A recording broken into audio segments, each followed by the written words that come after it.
we got that looks, yes. Okay, looks like we might need some music, so give me a moment. And of course it's too loud, so... But yeah, you don't hear it, because I haven't set it up. There we go. Now we have some background music, so that, you know, the empty... the empty space... No, not space, but sound, voice, whatever, well, at least we'll be filled with something. Anyways, right. I'm already fumbling, mumbling, and whatnot else, because I don't know why, but anyways. Let's get down to... Well, just Friday stuff, I guess, as the title implies, is, yeah, just a little bit of this and that in Elite Dangerous, essentially. More or less a relaxing day, if you will, so why not? Let's see. Is 3.9 on Star Citizen out. It's on the test server for the concierge, aka people who spent at least $1,000, $1,000 on that thing, at least. Now there will be, of course, bait will open up the closer it comes to release day, but Jesus Christ. Anyways, let's see. Loki, I think I already answered the question about the flights in there. Mark, hey, nice to see you. Howdy, Commander TheYamiks. Oh Jesus fucking Christ. How hard is it to spell 6 letters? From the Skunky UK. Is Elite Dangerous worth returning after beta shenanigans? I'm not sure I can grind anymore. Oh, there's literally nothing new. There's no gameplay, new things. Though, if you haven't tried, you know, one or the other type of a gameplay, especially if it has to do with Targoid fighting, which is one of my personal favorite things to do, even to this day, try it. Like that is a proper boss battle, and you know, getting a little bit good to just destroy it may you know, eventually lead to some exciting gameplay for you. But no, I mean, there's a little bit of PvP you can do, but that's always very spotty. Alright, Remy 0, right, so here is the dock with rotation correction, double deck, wait, hold on, dock with rotational correction off. Fine, you know what, might as well start the stream if we, yeah, let's see, where's the rotational correction, where are you? That's the one, right?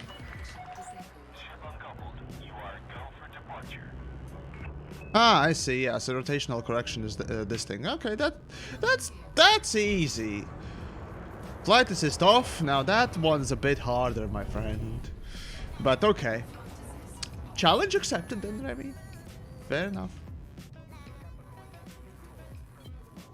So rotational correction, those that don't know, basically when you enter a starport, your ship basically locks into that object, basically that, you know, that model, and it's rotational thing, right? So you're constantly moving with it. But if you turn that option off, well, you're gonna be in normal space, right? As you enter the thing, so you're gonna have to match its rotation manually, rather than game literally locking you with the model. So yeah, alright, so rotational correction and number 3, there we go. Okay, the usual landing procedure. Perfect. And... okay, come on. Yoink. And... okay, this one's gonna be easy. Come on. And... oh, for fuck's sakes. Scrape the fucking thing. Right. Back. Wrong button. Right. Come on. God damn it. Alright. Come on. There we go. Honestly, again, flight assist is harder. I mean, sure, okay. This is basically impossible to do in a massive ship. Like Type 9, you know, that barely moves. Sure. But in any other ship, really, that is not one of the big three or... No, not even big three, I'd say. If the ship doesn't have decent, you know, sideways thrusts, then yeah, okay, then it kind of sucks, but... Actually, okay, fine. Let's go for another challenge then. Think. Well, flight assist off should be fun enough. Oh god, okay, no, not that. Flight assist off, sure. Let's go with flight assist off, because I haven't that sort of a landing in a while. So let's see, toggle, hold, toggle. There we go. All right, this is gonna be a bitch, but we'll see. Oh boy! All right, rotational correction is gonna be turned on because,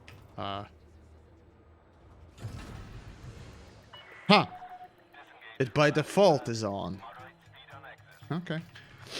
So yeah, you actively have to disable it if you want it. I mean, it's a good quality of life feature to have. Otherwise, the game is basically super annoying to play and so on and so forth. So yeah, I understand completely that sort of unrealistic thing. But you know, let's be honest, it's better to have that. Right. All right. So,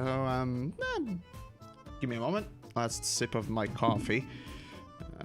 Before that, though, I need to go closer and submit the request for docking. Drops. There we go. Let's see. What the fuck are shields? A docking computer in the end of is the end of humanity, Maxim. No. Docking computer, my friend, is your best friend, and it will be your best friend. Trust me. Yes, especially on the most maneuverable ships, like Vulture, which I use. So, just saying.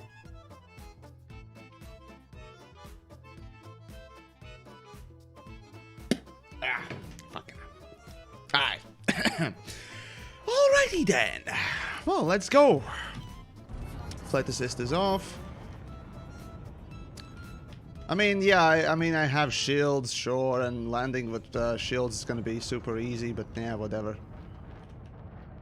Come on. Oh, for fuck's sake. Oh well. Alright. Oh wait, I didn't... Fuck me. What? Stupid menu. Damn garbage. You need to select the station and then select the request docking. Otherwise, the UI doesn't recognize that you're requesting the docking. Duh. Fucking piece of shit. Anyways, let's go. Come on. Oh, for fuck's sake. Oh. Okay, here we go. Oh, no. Oh god, what am I doing? Alright, come on. Okay.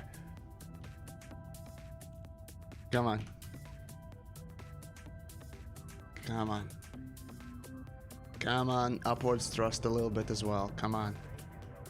Little shit. I should have yeah, okay. Okay, correction number 1. TheYamiks needs a relative mouse. Oh god, where are you? Relative mouse reset. No, relative mouse on. There we go. Apply. Done. Good. Alright, here we go. Alright. Relative mouse. Perfect. Too much cross. Hey, don't judge me. Me.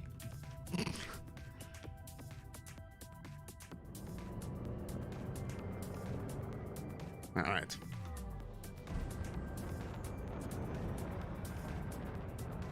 No, no, oh, for fuck's sakes. What am I...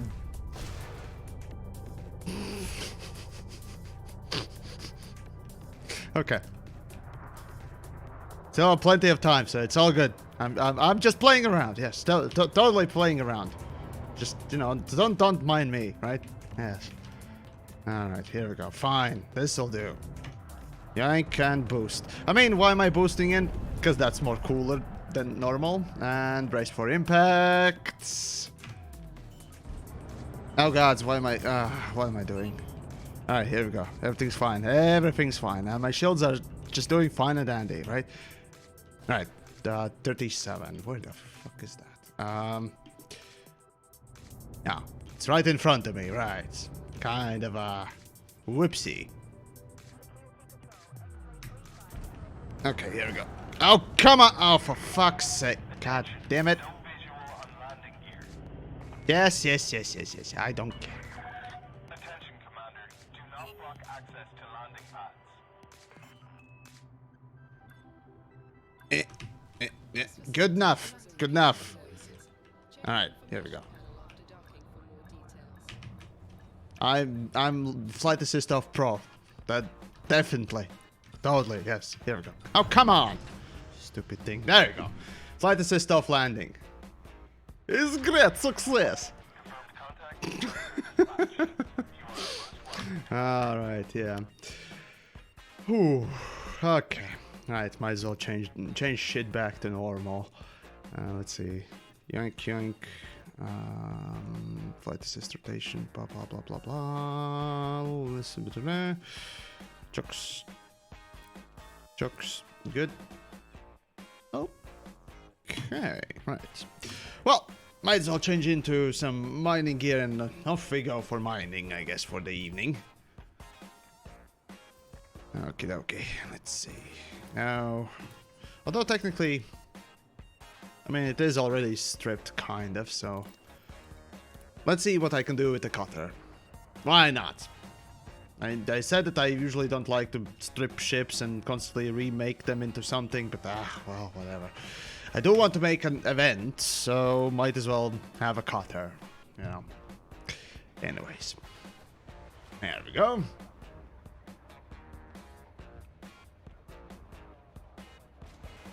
Let's see. Tell me about this mouse setting. Right, so relative mouse essentially works just like normal, you know, mouse movement, or rather the normal mouse, but it slowly returns to 0. Like when you remove your hand from a joystick, it usually settles at, you know, that 0 point. And relative mouse is supposed to basically work as that. Physically, clearly, it doesn't return to, you know, the 0 position. But, yeah, it definitely mimics the joystick maneuvering quite a bit more. So, in Flight Assist Off, it actually is better. More sort of easier to control. Still not great, I can tell you that much. Oh, yeah. Utilities, all of them. Let's see, power plants I technically don't need. Yeah, won't need that much of it. Thrusters, usable. Guardian power distributor, sure. FSD, yes. Alrighty then. So yeah, there you go. Let's see now.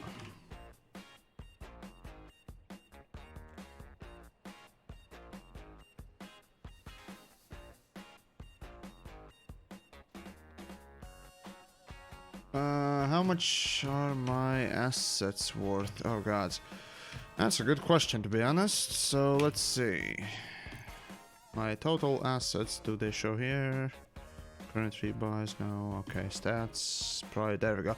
Right, so current assets is 5,400 million, but I mean, sure, it's enough for me to get the fleet carrier, but remember, that's with all the ships currently being stored. Once I sell, well, most of them, if nothing else, I'm still not gonna have enough spare cash, right?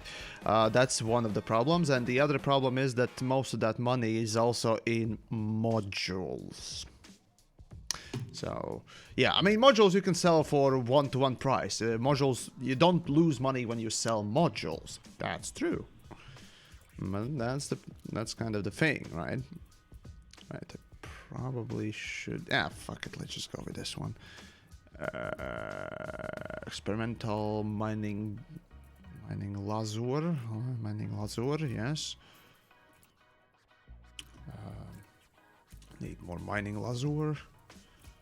Yes, yes. So your fleet for a fleet carrier. Yeah, isn't that fun times?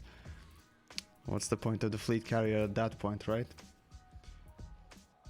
Okay, there we go.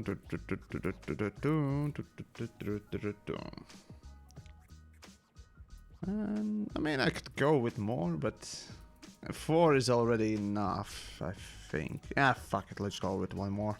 It's gonna be too much already, but yeah, screw it. Alright, so what I want to do, I also store this one, because of course. Right, so first things first, prospector, right? So this is gonna be definitely a fucking prospector. Where the God damn it, why is it so hard to see these things? P, prospector, there we go. A, sure, why not? Because I have nothing better to do with you. God damn it. There we go. That will be refinery. There we go. Yeah, I gotta say that Qatar is way better fit for mining in general.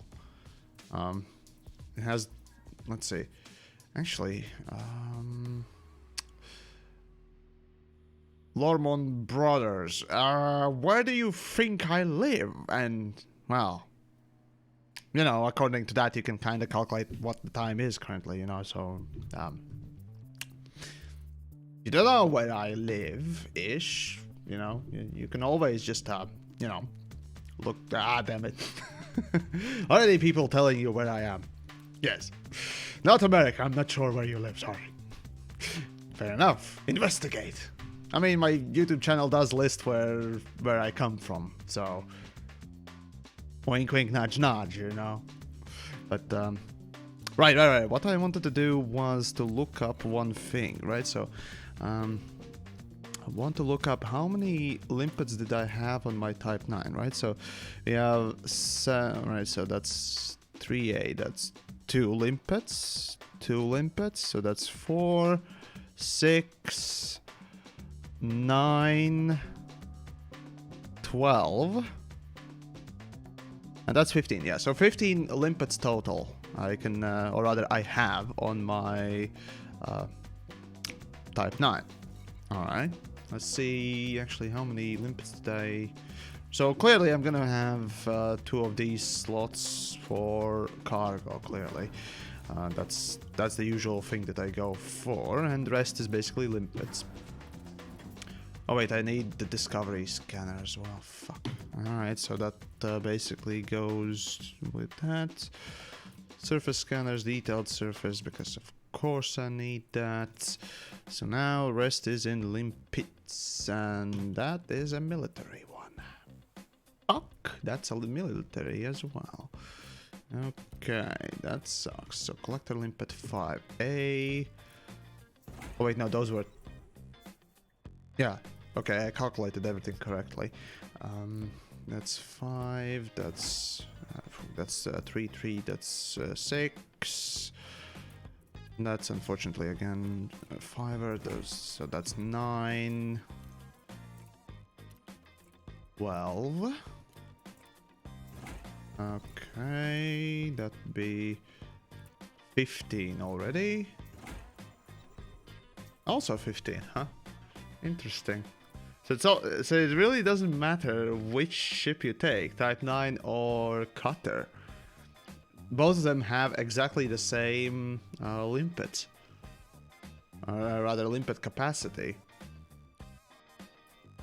As in the collector ones. Hold on, actually, what if I chose Corvette, right? So let's let me just quickly go over a Corvette, because let's see. On the Cutter, You can run 12 limpets with and 3A prospector. I go with the lowest prospector tech. Oh wait, no, technically I should, yeah, exchange the prospector. Yeah, so prospector will be higher. But no, I counted 15 though. Freaky deaky dude, well hello to you as well and everyone else who's just joining in. Right, so we got, this one's gonna have lower capacity on the other hand.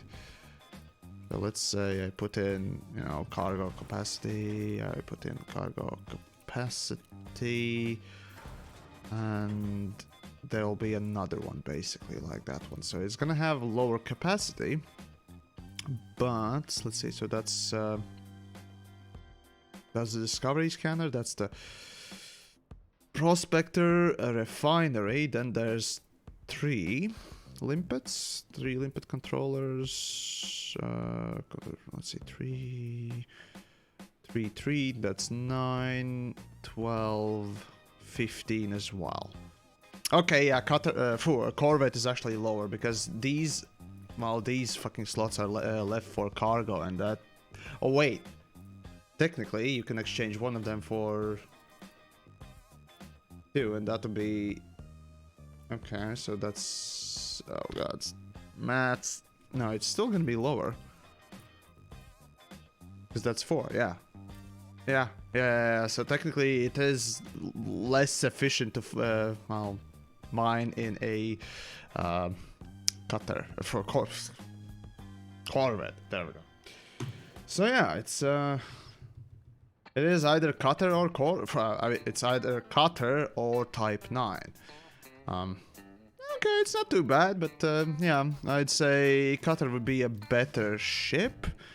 But now knowing that basically it's, oh yeah, of course, cutter is gonna have better maneuverability, and cutter is gonna have longer jump range, as a matter of fact, I think as well. Let's see. So let's see, Laden, that'd be 20, while the Type 9 is gonna, yeah, cutter is definitely a better one. So it will. The jump range alone is, you know, plenty to explain that. Speed, of course, as well. So yeah, if you want to go for maximum mining, yeah, cutter basically has the same sort of capabilities as Type 9, but you know, every other stat that it has, like speed, maneuverability, jump range, just simply will be better. So there you go. Alright, so that basically sets that aside. Alright, mine and stuff. Oh, of course. Hey, thanks for becoming a patron there. Really appreciate it. And yeah, if you join the Discord, and you have linked your account and blah blah blah, you get a role for the Discords indeed as well. So yeah, stay awesome. What was I on about? Ah yes, stuff. Guardian Power Distributor, right? So was that one better than A grade? No. Power draw, weapon capacity, yeah, recharge is more important. Alright, so that's that. Good. Everything else is good. Weapons, blah blah blah. Power plant. I mean, I can go with the D rated and that'll increase basically everything, so that's good. Exchange, good.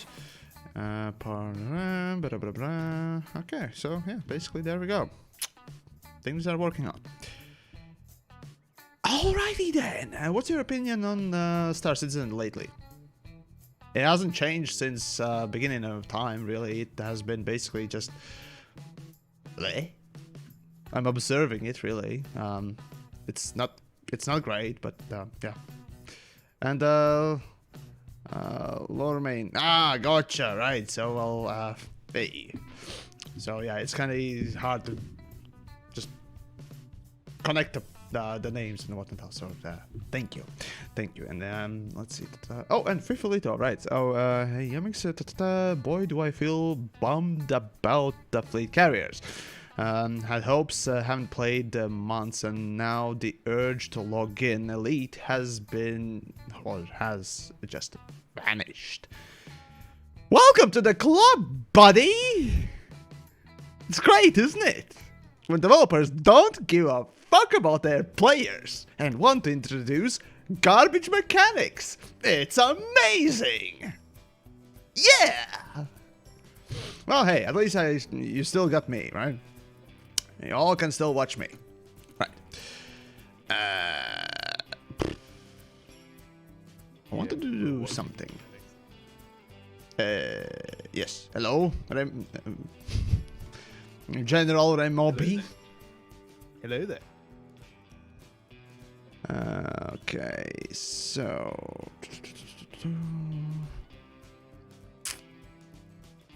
Ah, yes, now I remember what I wanted to do. Alright, so, technically I have power for everything, so... Actually, now that I think of it, I don't really need anything else, right? So, fuck that. Alright, so I do need to set this stuff up.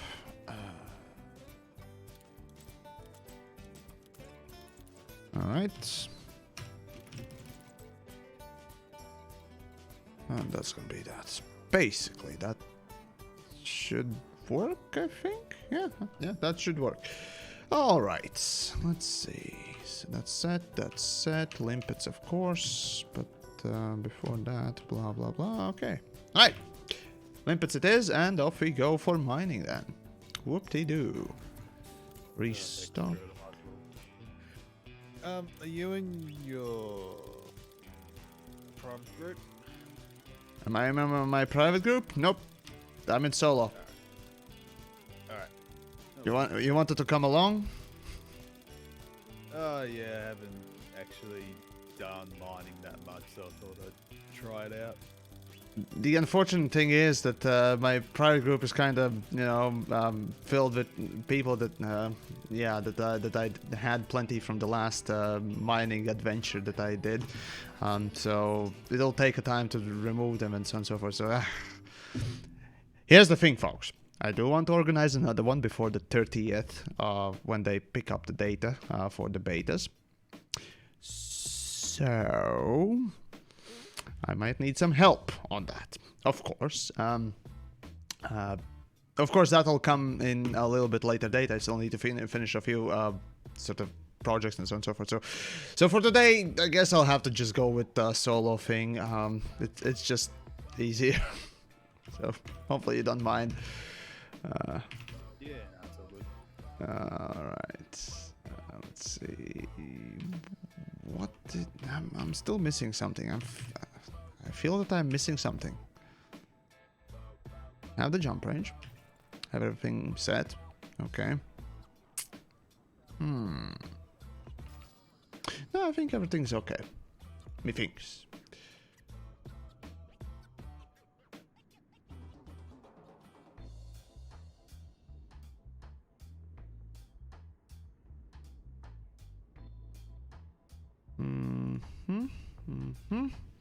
Alright, things set in place. Good.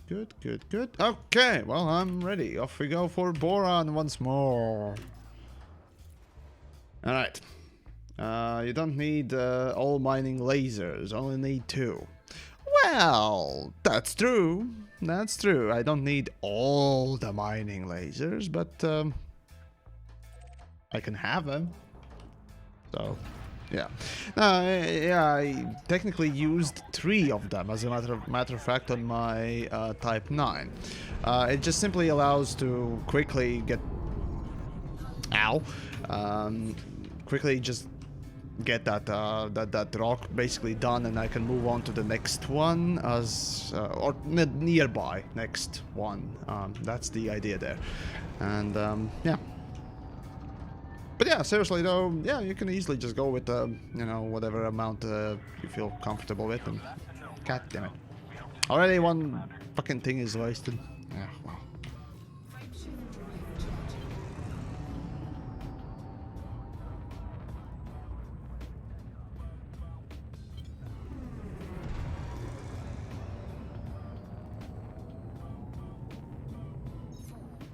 Okay, here we go.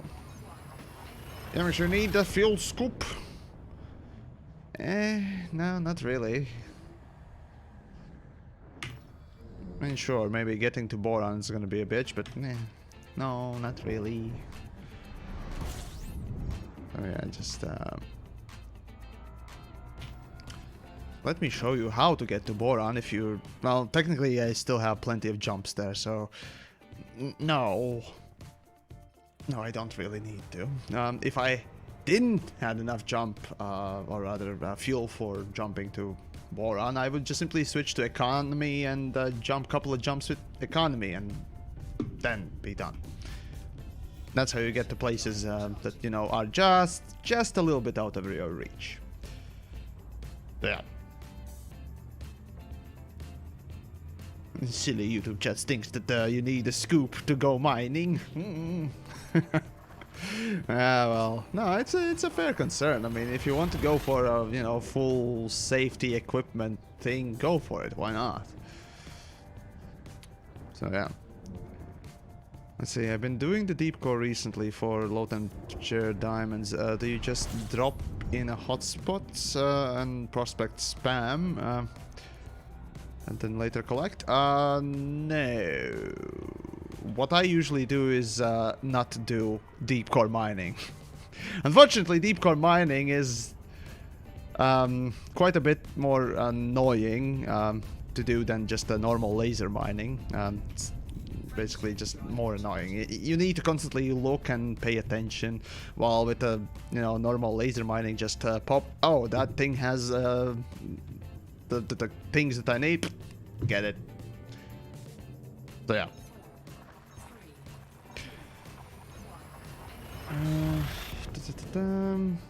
Low temperature diamonds are going only for 1 million approximately, and well, it doesn't matter. I mean, I can technically mine today and, you know, sell tomorrow. It's not like I'm gonna be filling my cargo bay with you know, all that stuff today straight away. As a matter of fact, to mine a full 500, or rather just waste all those 500 plus limpets, it takes a few hours at the very least, and I doubt I'm gonna be finishing it for this stream, so yeah. But regardless, it doesn't really matter if it's 1 million or more. It's, you know, still monies and whatnot else, and so I don't particularly care anyways. It's basically enough. That's the point. It's basically enough. Yeah. Oh, actually, there's an interesting side note on that I noticed just now. The Twitch channel's gonna get 5,000 followers soon. Oh my, that's a thing. Hey, if you haven't followed, I mean, why not? But on this more serious thing, though, I love money. Well, everyone enjoys the credits, indeed.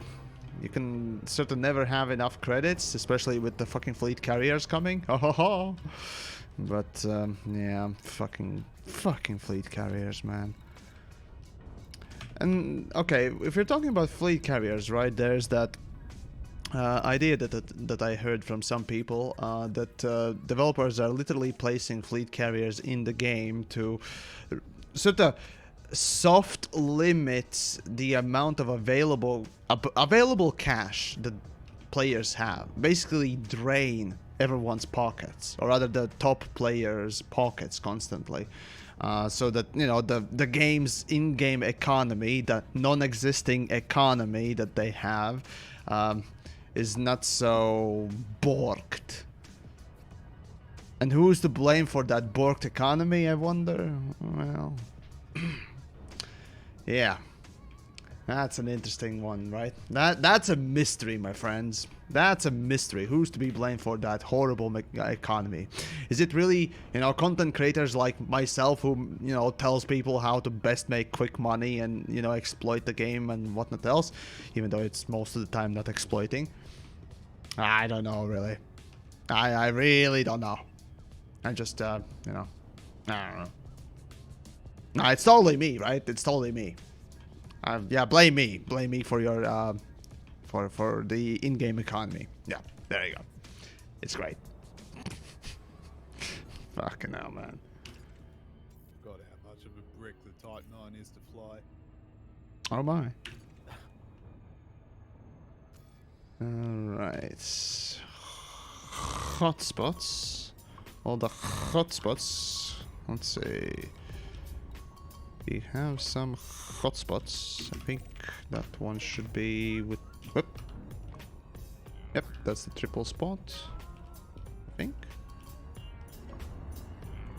Come on, let me untarget it.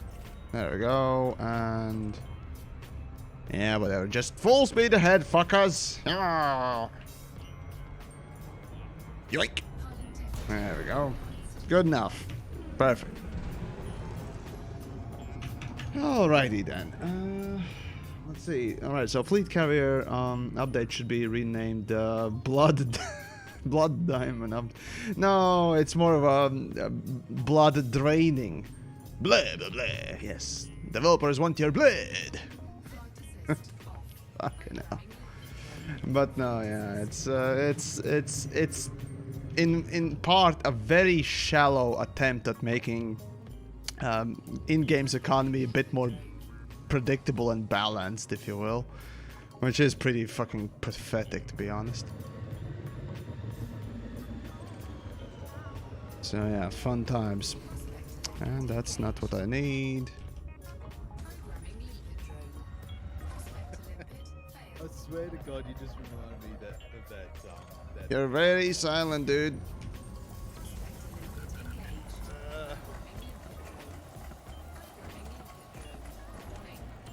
Okay, well that's too many lasers at once. Right, let me take off one or two. There we go. Yank.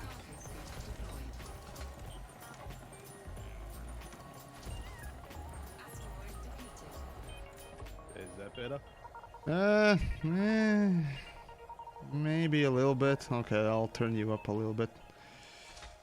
Yank. But that doesn't really change too much, so yeah. Just trying to eliminate feedback noise. Did you know that NVIDIA's RTX voice thing is a thing? And so if you have an RTX graphics card, you can use those RTX cores to cancel out the background noise, and it's apparently decent. So yeah, you can do that. What? Yes. It's basically a noise Yeah. cancellation real-time thing, which is a decent thing, to be honest. So yeah. Because I'm folks. going to be able to put that into my laptop. Well, if you have one of those RTX laptop mobile chips, yeah, you can do it. Oh God, not those like $8,000 ones. Yes. But yeah, what I was going to say before was that what you said before reminded me of that Bloodymon video. It's like a cross between Bloodborne and Pokemon. Ah, gotcha. Instead of what's that Pokemon? What's it smell? It's blood. I want the blood. Blah, blah, blah. Blood. It's blood. It's all blood. The space vampire Latvian, yes, wants the blood. Oh God, how do I control this thing? I assume you're never used- fighting controls. Congratulations. Fun times of Elite can begin, yes? Yeah, I've never used the detailed surface scanner before. Ah, yes, you need to map it, because by default it doesn't have even, you know, keys properly mapped either way, because good game design, blit. I guess. Oh God. It's fun. It's very fun.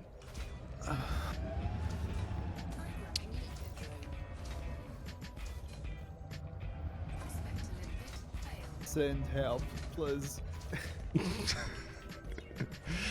Oh boy. No. Right, cool. Your axis. Yep, cool. Do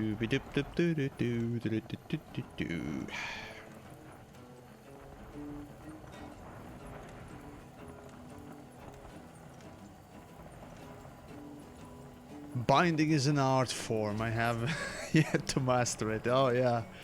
Oh yes. Yeah, you're pretty close on that perception there.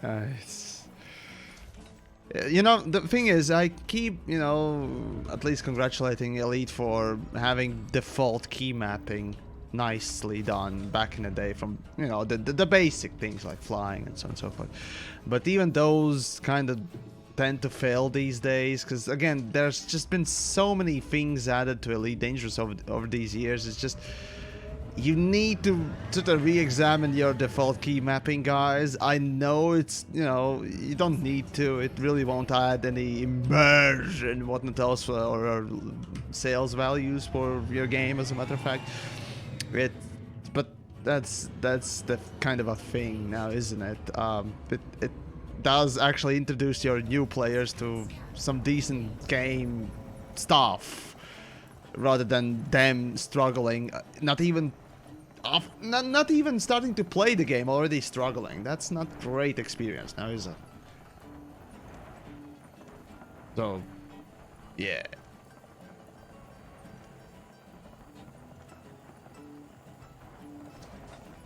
Okay.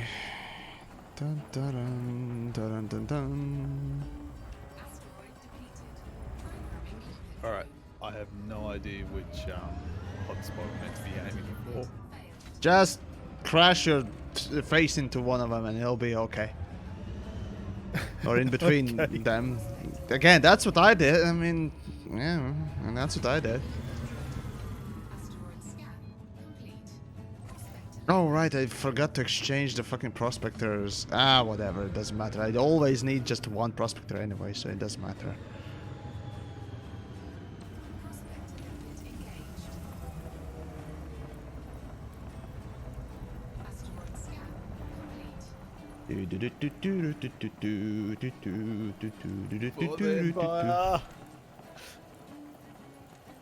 Well, someone's struggling.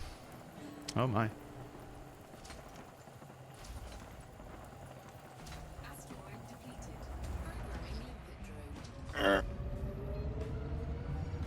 Just without context, yeah, some would guess that you're on the throne, right? So it's damn it, fucking I know, prospector. if I was having this much trouble with something like that, I'd be a bit worried. That's about when you go and see a doctor. Yeah. Get yourselves checked, you know, just to be sure. Ah. All right.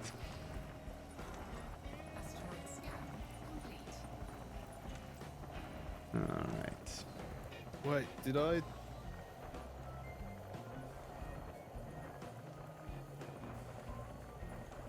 I don't know how to fly this thing.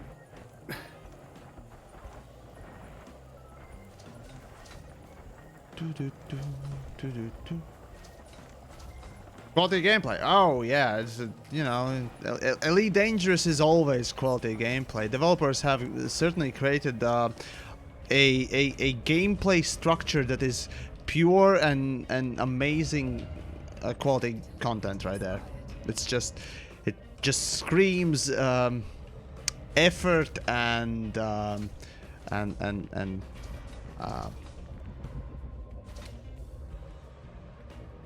stuff, I guess.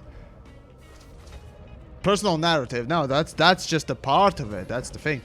You see, personal narrative, you see, is one of the quality gameplays that they placed in the game, right? Everyone enjoys the personal narrative, right? Everyone also understands what personal narrative is. It's a thing, I guess. Let's see. So you're gonna blow the money earned today or PvP again, and keeps some for the rainy day. Right. So what I'm gonna do with the cash is literally just gather a little bit enough for the fleet carriers so that I could buy the fucking thing, right? When the beta comes. Remember, folks, developers are gonna copy your current account stuff let's see how many jets in abandon. Let's go with this much. Developers are gonna basically take your account's data from the 30th of April, so I do want to make an event before that about mining and so on and so forth. So check my Discord. I might, have details on it later coming. I might, organize something for the fun of it. So yeah. Even if you're not interested in, the beta, what else, it's still gonna be, something interesting. So yeah, we'll see what's what. And yeah. Oh, this is a juicy boy. High content and of course 32% diamonds. Oh my! Oh my! Oh my! So yeah. Let's see. It's all personal narrative because right now you are personal narrating how much you personally like mining, grinding for that shit fleet carrier. Oh yeah, you know it. Are the prices for low-time diamonds apparently around $1 billion? I don't particularly care, but yeah, apparently it's there. Oh.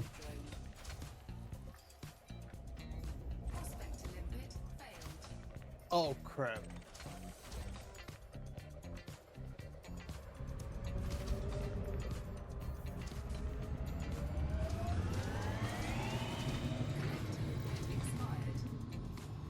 And another high with 25+%. Neat.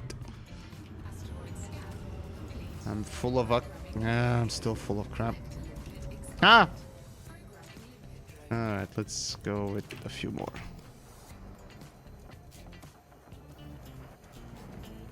I'm gonna have a fit. I didn't realize I needed a refinery. Inputs, materials, blah blah blah.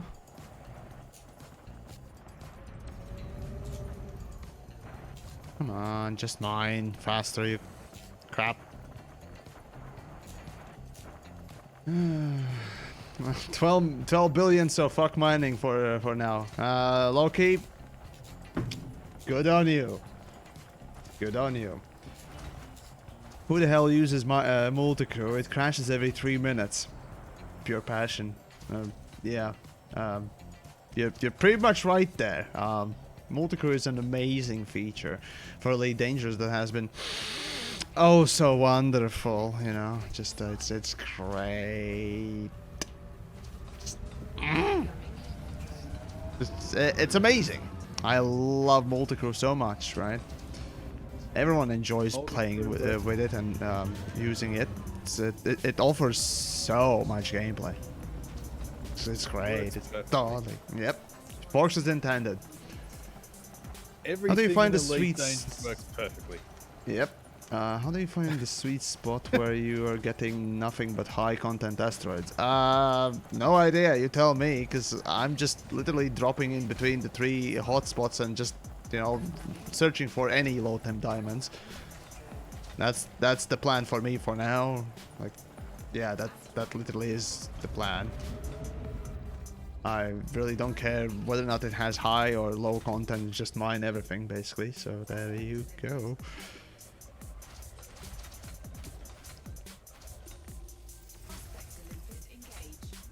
So, yeah.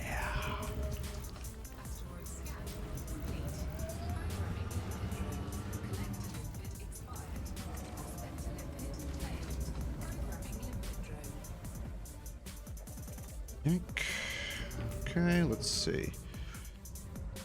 I still have plenty of space.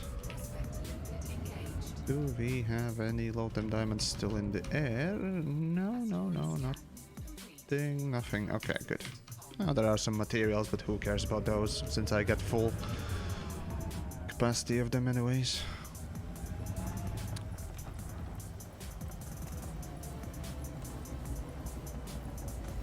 Yabadabadi and Joseph. Right, so TheYamiks, you should do cringy role-playing in Elite Dangerous. Should be a good laugh. I don't know.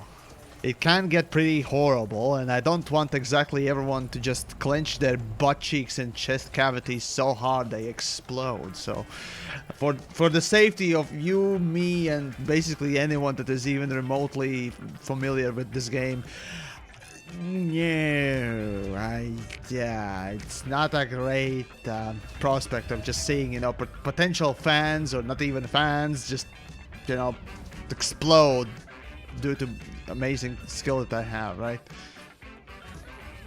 In the cringe department. Ugh. No, it wouldn't be a pretty picture, now would it?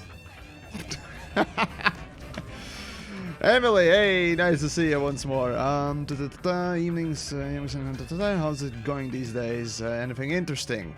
Well, aside from the developers basically shitting the bed royally and not having enough decency to unshit it, yeah, I mean, it's a shit fest, sort of, an ongoing shit fest that you know, kind of is winding down now, but it's gonna get, you know, get up there again once May rolls around, you know.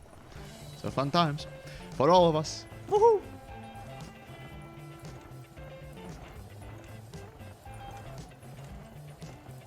So, yeah.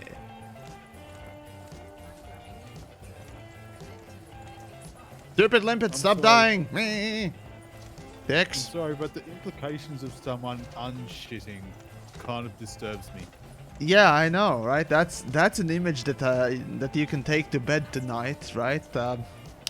Think of developers literally squatting down on the bed and unshitting something. It's that's an image for today, folks. It's Friday. They just turn into a vacuum cleaner or something. I don't want to think about that, to be honest. And we're in that sort of a topic today. Oh boy. It's a no. You do you. I'm not into such a thing. Hmm? I admit I'm curious about the development of player numbers in the wake of, none pun intended, of the fleet carrier release. My guess would be that the sharp decline due to... No, the thing is, right, so for bait, the developers themselves were bragging that, look at that, we have the most players of any beta ever. Oh, it's so great, right? Yeah, but in reality, all that was just in shock and awe of how bad it was. So the interesting thing is, yes, players momentarily, you know, returned to Elite Dangerous or logged into it to just see the shit show for themselves. But, yeah, the result may be, in long term, more damaging than good, right? So, yeah, that's something that developers weren't quite so, I suppose, inclined to realize. So, yeah. We'll see how, of course, it goes on, and sure, every patch, every update, blah, blah, blah, brings back, or at least, you know... Yeah, basically brings back, or at least brings new players to the table, if you will, but... Well, it's, yeah, it's, whether it's long-lasting one or not, that's a whole different topic, you know.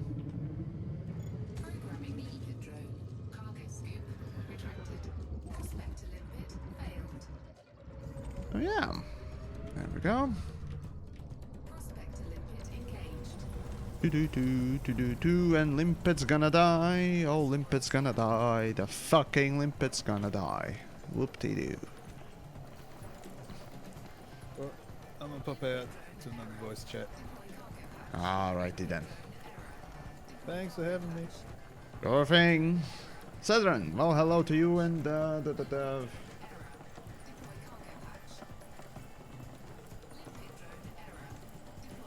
Fire rate max? Did I get that? Or rate that? Well, regardless, hello to you as well and everyone else in this Friday evening. Hopefully you're all doing fine and dandy and not exactly, you know, dying of the amazing grind that Elite Dangerous has or, well, some other things. It's all hopefully as well. Yeah. Elite Miner 18, oh my. Love your videos, keep up the good work, always that can make me laugh. Ah, well, I appreciate that. As a matter of fact, hey, what's your favorite video? I tend to ask this question to everyone who, you know, pops in at least says that much. Yes. So yeah, feel free to let me know. It's always nice to know, you know.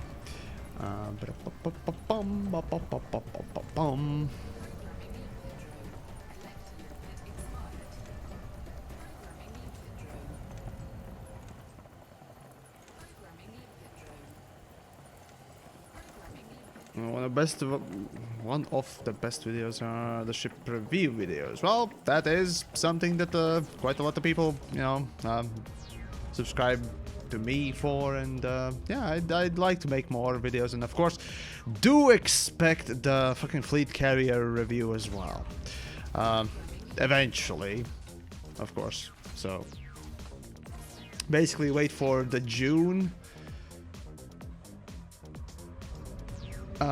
Best video, two gals, one TheYamiks.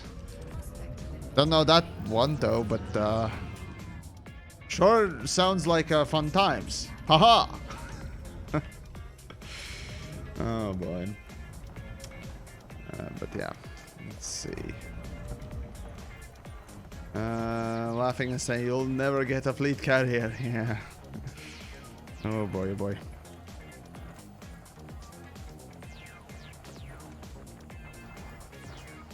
Okay.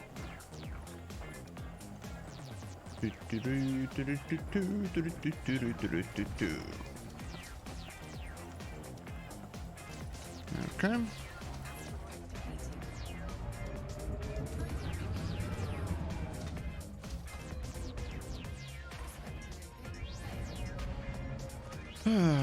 That's a hard question. I don't think I have a favorite of the offhand, but probably your asshole tips. Ah, fan of an asshole tips, I see. Wonderful. Yeah, I wish I could, you know, just make those types of videos right now in the current, you know, YouTube space and whatnot, and still, you know, monetize them properly. But as it goes, YouTube immediately cracks down these days on any video that has a title with a swear word in it. Immediately, like, if it's warranted or not, it's just stupid. And well, later on, obviously, if there's too much, you know, what has it, swearing, what. So yeah, I'm kind of thinking twice before making another iteration of that these days. So but yeah. Anyways, Rover, dude, seriously appreciate the rubles. Спасибо. TheYamiks, love your videos. Are you still going to try to be a fuel rat? Stay healthy. Right, the fuel rat thing. I actually, was it you alone or was it more people asking to? I think it was just one or two people. But anyways, let's see. Would I try to be a fuel rat? Not in the near future, I can tell you that much, because I have a few videos that I definitely want to make before long. So yeah, and so on and so forth. So I'm not sure how much time I will have for it. I mean, I can organize things, but I try to focus on one thing at a time, because, you know, when you spread yourself in multiple directions, it's just it never ends that well, right? And results aren't the greatest. So I've noticed, at least with myself. So yeah, and Cass, oh dude, seriously appreciate it as well. So did you get the 5 billion yet? Well, my total assets are, but my bank account, no. There's a lot to be still earned. So yeah. Before that 5 billion. Ah, and there goes the squeak. Let's see. Let's see. Pixelator, yes, well, hello. Didn't I say hello? Well, anyways. Side note, right, so TheYamiks get a fleet carrier with the music playing loud with some disco lights going off. That's a video to look forward to. Ah! I mean, yeah, sure, I suppose. I could just have, I don't know, the rude sandstorm just constantly going on. You know, as you approach the thing. That'd be pretty neat. Ha! But, yeah. Alright. Alright.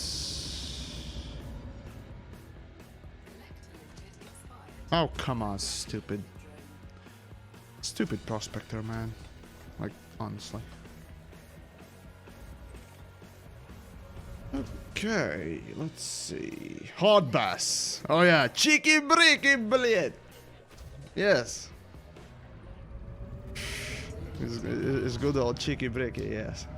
Actually, it's one of my favorite Beat Saber songs to play for, you know, sort of cardio, if you will. So yeah, it's great. Love it. I recommend it.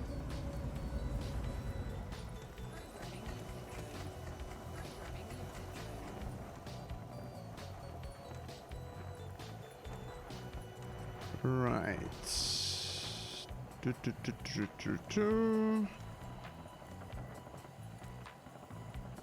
Mining cutter is too slow and not very maneuverable.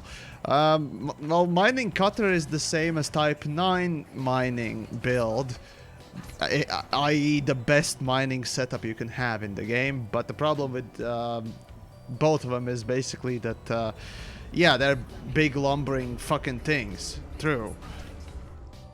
But the cutter has a little bit more speed and a little bit more maneuverability. Especially on rolling, so it's better on that side. Right. While the thing is being collected, I'm quickly head out for one or two things. So, I'll be back.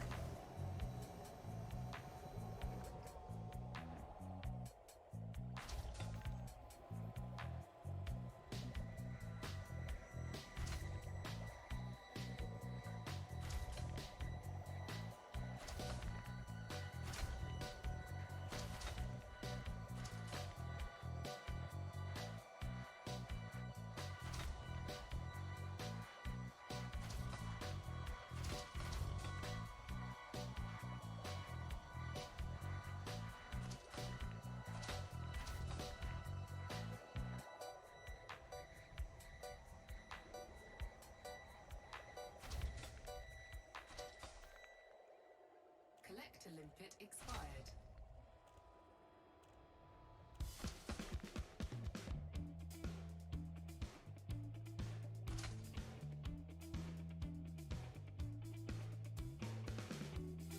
Collector limpet expired. Jocks, done. Good. Okay. Collector limpet's not... God damn it, why are they constantly dying? Come on. Stop dying, limpets. You fucking pieces of shit. Collect the crap that I need. Right now. Me. Anyways, fleet carriers were the inspiration for the movie 12 Years a Slave. Oh, God. Original gamer.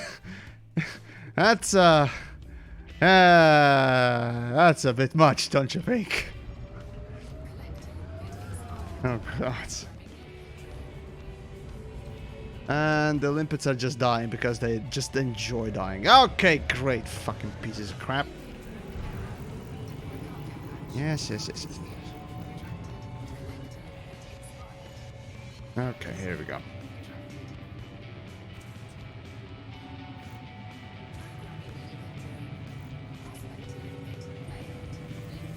Come on, turn.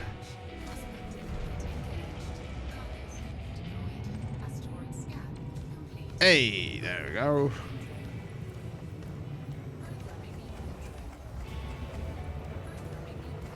And the limpets are still dying. You fucking pieces of shit, stop dying! Oh, for the love of God. Stop committing Sudoku, damn it. As they say. Ay,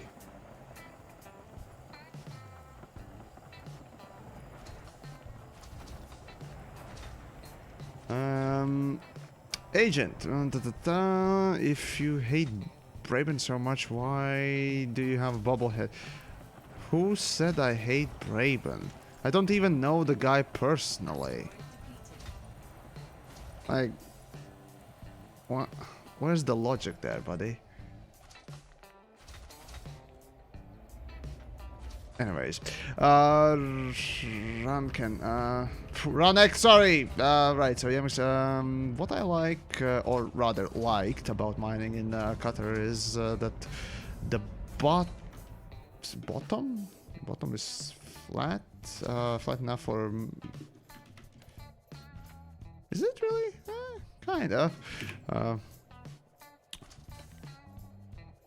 For manual scooping, you say. Yeah, no, not really, but yeah, okay, I guess it's kind of a good point there, maybe. Yeah, I don't know. I suppose, but manual scooping with cutter, that's no, just no. Why are you torturing yourself? Manual scooping with anything that is not a small ship is a bad idea. Just saying.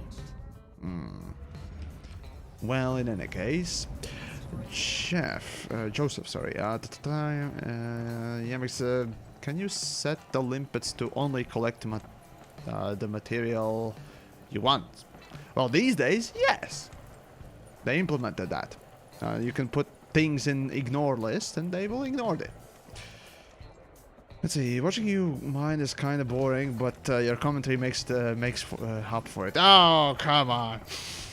Alright, fair enough. Fair enough, fair enough.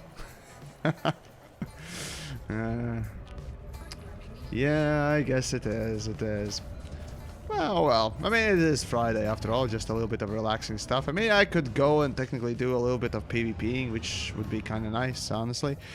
Or Targoid killing, fuck it, right? It's not the most action-packed and based game, right? So, is DJ still playing? Peanut Pete, as a matter of fact, if you didn't know, DJ has gone on to work as a content creator, manager, or not the community manager, but oh God, I keep forgetting his title. But anyways, for Paradox, the publisher Paradox and creators of Hearts of Iron, and then Crusader Kings, and then of course Stellaris as well, and a few other things, of course. So yeah, he now works for them. So yeah.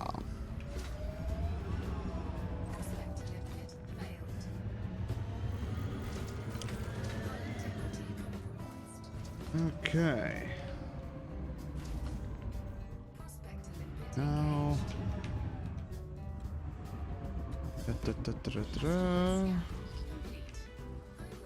As a matter of fact, actually, speaking of DJ, we probably will be streaming a Stellaris sort of a teaching stream, give or take, on Sunday. Yeah, I'd say so. Last week we actually did a little bit of that, so he taught me, what to do in Stellaris, or rather how better to play Stellaris, because, well, I know the basics, right? But when it comes down to actually working on it, that's a bit different, though. So yeah, so there you go.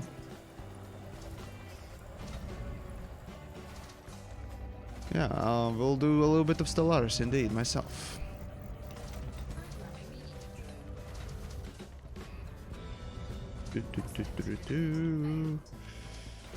Took a break from Elite, played a different space game called Everspace, and rediscovered this thing called Fun. Ooh, yes, Everspace actually is quite interesting. again, the way I describe Everspace for myself really is a faster than light, but in 3D space. If you don't know what faster than light game is, it's absolutely fantastic roguelike game. Definitely go for it, and well, Everspace too, if you see it on sale, especially. It looks really nice. So yeah, I mean, it's not, you know, big time waster like Elite. Obviously, you probably won't be, you know, putting in so much hours in it, but the time you're gonna have with it before it starts, you know, become repetitive is gonna be way more valuable than Elite. I can promise you that, because with Elite, the valuable time, or rather the value, really comes after a lot of grinding, and that's not the greatest way to do the game, but it's different. It appeals to different types of people, but even so, it's, yeah. So yeah.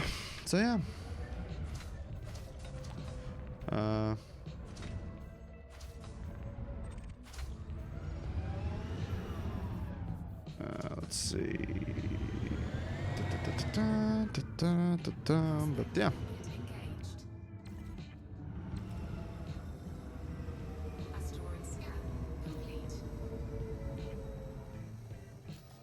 No. Come on, mine, you fucking piece of crap.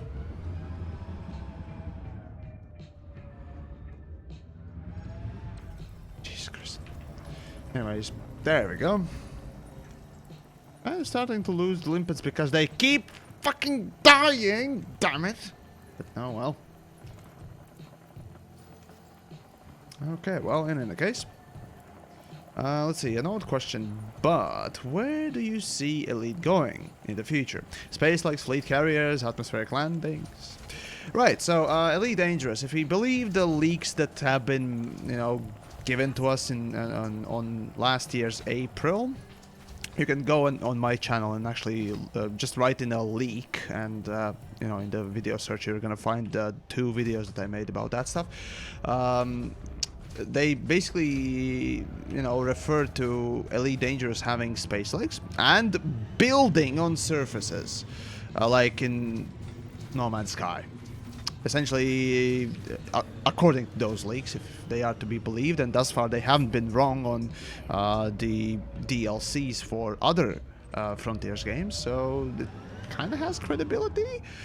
But again, it's unconfirmed leaks and what it does, and only time will show whether or not they were correct. But yeah, they did mention space legs are being worked on, and I have big sort of a feeling that it might actually be the next thing that will be, you know, released. Even before that leak, I had sort of big feeling about that thing. It's a rather obvious sort of a choice to go with an expansion thing, right? And the other one, of course, a lot of people, you know, mentioned that, or rather keep on, you know, harping on, is that, oh, developers promised to make every planet landable in Elite Dangerous over time, even back in the days, right? Or back when they released Horizons, that they said they would be, you know, releasing or implementing, you know, at first just you know, those atmosphere-less planets, and then, you know, add more planets over time, which they haven't done. But you know, okay. But no, apparently it will be planetary building, according to that leak. Like in No Man's Sky, which, honestly, again, fleet carriers don't care about. Building, pretty much hate it. So yeah, I'm one of the people who really just don't like building. In none of the games, really. When I heard that you'll be able to build, you know, stuff in Fallout 4, I was like, oh my god, just no, I don't want it. And yeah, a lot of people like it, which is fair. I can understand why people like it. I mean, I play Minecraft. For fuck's sakes, last stream I did was playing Minecraft, right? So yeah, but it's just something I personally don't prefer to do, because it's more of a tedious thing than anything else. So yeah, there you go. That's my preference there. But, of course, that league for Elite might be wrong. Who knows? So, well, the time will show, basically. So, yeah. But yeah, when it comes down to Minecraft, Minecraft and Terraria would be the only two games in which I actually do enjoy building something. And even then, it's kind of a... Soundwave! Dude, you generous soul, thank you! Let's see, the message there is, did I miss 10 minutes straight of rage and ranting about mining? Postscriptum, why aren't you using seismic launchers, blah blah blah blah blah. And again, surface mining is the easiest one to do, and I don't really want to overcumber my ship, even though I put on too many mining lasers on it, but whatever. Still, fuck it. It's alright. For now, at least. So it works as intended, and it's just extra work. And I kind of want to, again, when you go mining, you know, the easiest thing to do is just brain off and just go and relatively pay no attention to what you're doing. Just click and done. And just sort of waste your time that way while listening to, oh, I don't know, my stream, perhaps, or my videos. You know, just that sort of a brainless game play, if you will. At least that's what I tend to do with a few other games myself, oftentimes. So yeah, I don't know. That's at least the way I play things from time to time. So yeah, there you go.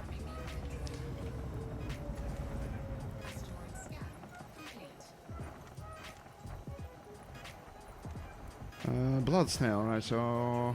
I like when they released fleet carriers and they literally corrupted saves and removed all your progress. I'm not sure what you meant by that. If you mean by key binding, then yeah, fun times for you and me. Because I had my settings for the normal game and the beta reset, so that was awesome. I loved it so much. Even to this day, my settings are properly placed, right? They're great. Yeah. Oh, he's referring to No Man's Sky. Gotcha. Right. But yeah, No Man's Sky was a bit different, though. No Man's Sky, see, it's a... See, the wondrous thing about No Man's Sky is, of course, yeah, if your saves get corrupted and so on and so forth, it's shit. But it's not, again, because it is a relatively single-player game, and sure, yeah, it has a grind, but there are plenty of exploits within it as well that they haven't fixed, or nor seem to intend to fix. Getting back to that point is not too hard, I guess. So, yeah. I don't know. No Man's Sky's flight model is the biggest pile of trash. Oh, yes. Oh my god, yes. So bad. Again, it's so casual, but it's counterintuitive. That's the stupidest thing about No Man's Sky's flight model too. It's just that the fucking thing is so unintuitive. You know, when you look at some easier flight models, you know, I came from PlanetSide 2. That game has very simple flying sort of model, and it works, right?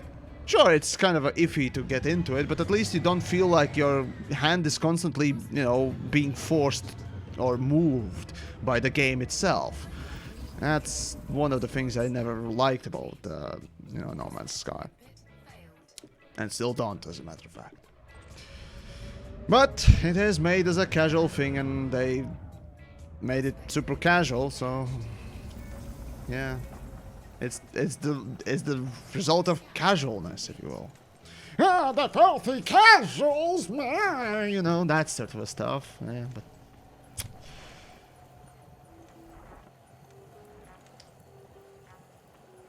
the stream title is unsettling. I can't imagine TheYamiks chilling.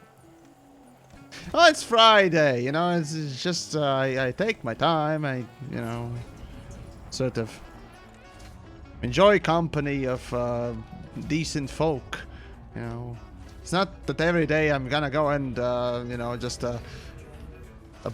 verbally abuse things. You know, for that I usually script things. So, there you go. Alright. Yeah,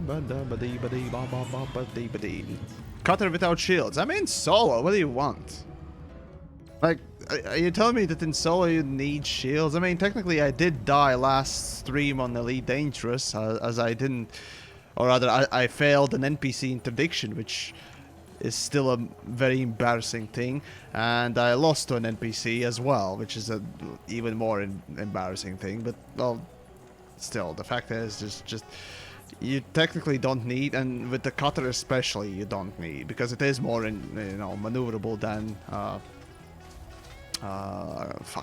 Type 9. There we go. So I should be okay, right, against NPCs, no matter what comes after me.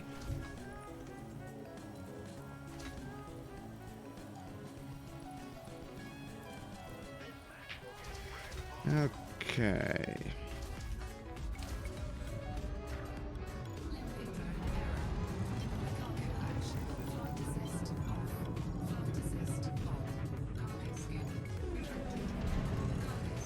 And I think I'm gonna... No? For a second there I thought I would be, you know, ramming a asteroid there. But I didn't, because my skills are just so good. Yes. Haha! Oh wait, I did ram something. Somewhere. Where the fuck did that happen? Oh well, whatever.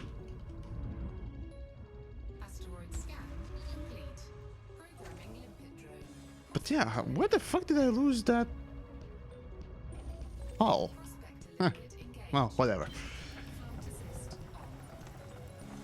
Cossack, hey! Greetings to you!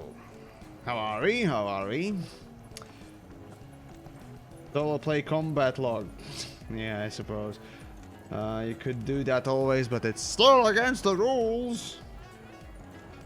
And Elite Dangerous would definitely benefit from offline mode, but because it has the persistent universe, well, you can't have that. Oh well. Anyways, whatever. How many credits is TheYamiks up to? Right, so currently I have this much cargo after an hour and 30 minutes or so. And that includes travel time. And my current balance is almost 2 billion. Oh, give or take, you know, because I have stuff to sell from module side of things and blah blah blah. So yeah, there you go. That pretty much explains things.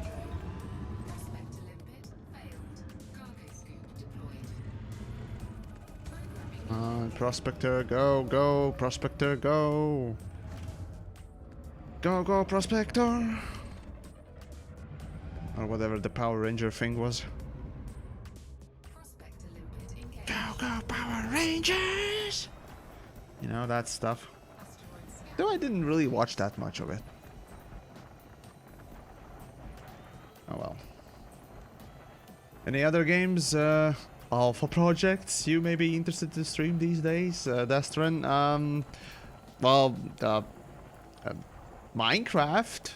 The Minecraft's RTX version. I mean, I did stream it yesterday, and actually it was pretty fun to do. So, kind of interested in that a little bit. I haven't played, you know, that in a while. So it'd be pretty neat to rediscover the new things that, you know, I think I stopped basically playing before they added the whole dragon killing portion of the gameplay. Yeah, before that. So, yeah, again, as I said, the last version that I kind of played a lot was 1.3. So, yeah. Thanks for keeping me sane. Ah, alright.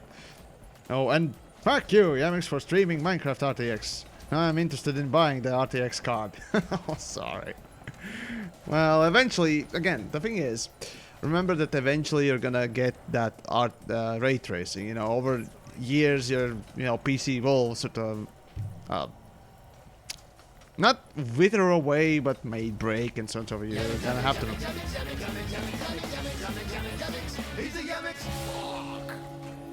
You're gonna have to replace it, so eventually you're gonna get it. The question is whether or not you want to get it now. And Soundwave, you absolute monster generous thing, you.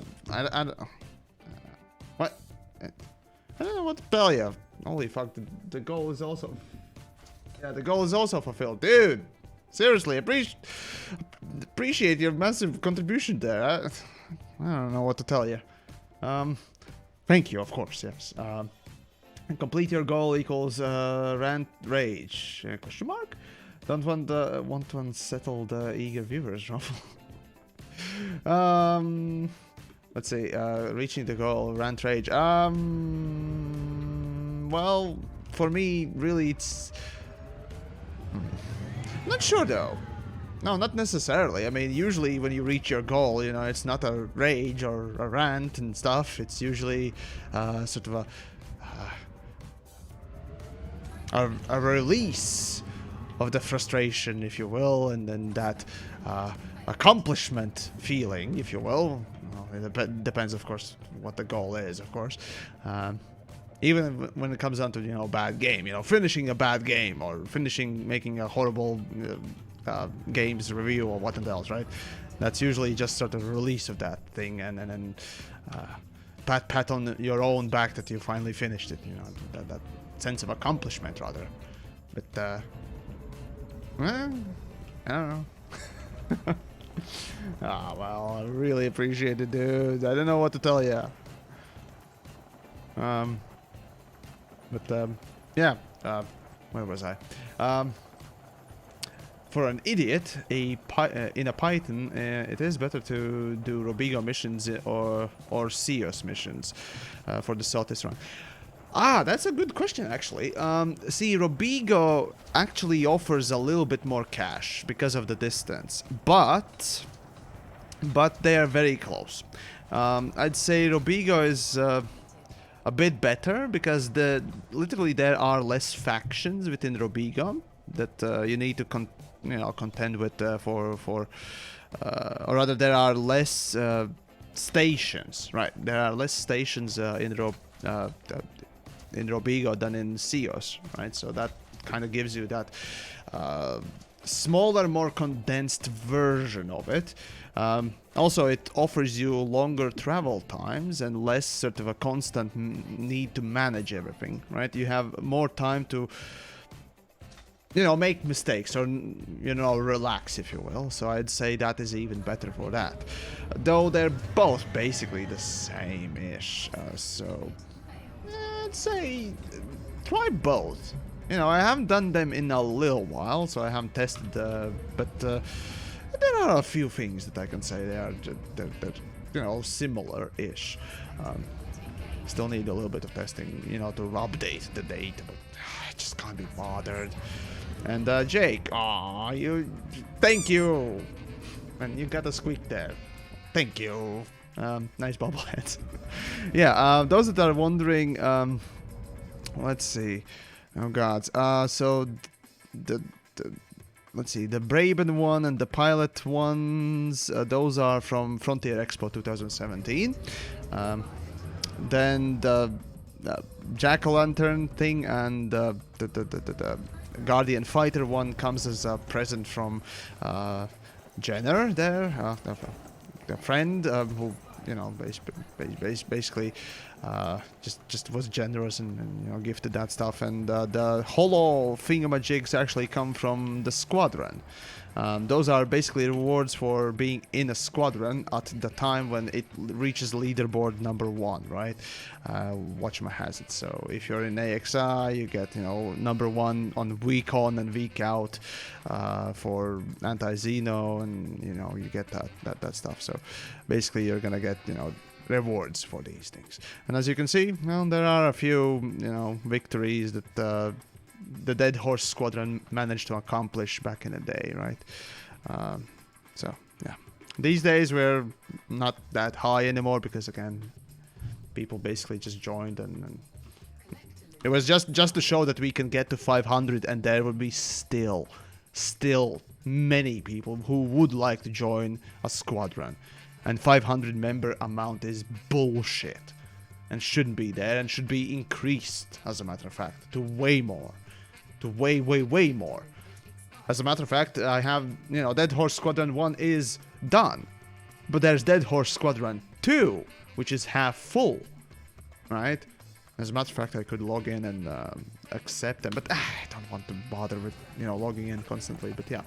Dead Horse Squadron 2 is over the half full. Right? So, yeah.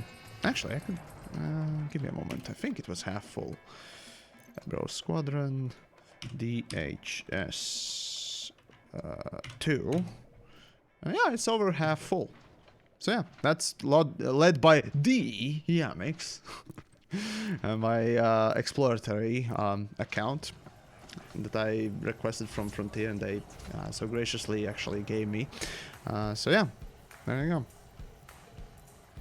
Squadrons, just... There's so much I can talk about the fucking failure of Squadrons and what it actually could have done for Elite is just insurmountable, to be honest. And I don't use that word often, as a matter of fact. Squadrons could have been such a massive, amazing community building tool, and it was botched so hard. It's sad to see. It's truly fucking sad to see. If you look at something like PlanetSide 2, a game that I came from myself, right, when making content, right, they have outfits with thousands of players within them, and the game itself hosts massive, you know, play-togethers and just battles and whatnot else, especially these days, right? And outfits, as a matter of fact, are a massive part of it. And I would like to build a massive, or potentially the biggest squadron out there, like thousands of players in one. But I can't. I can't because 500.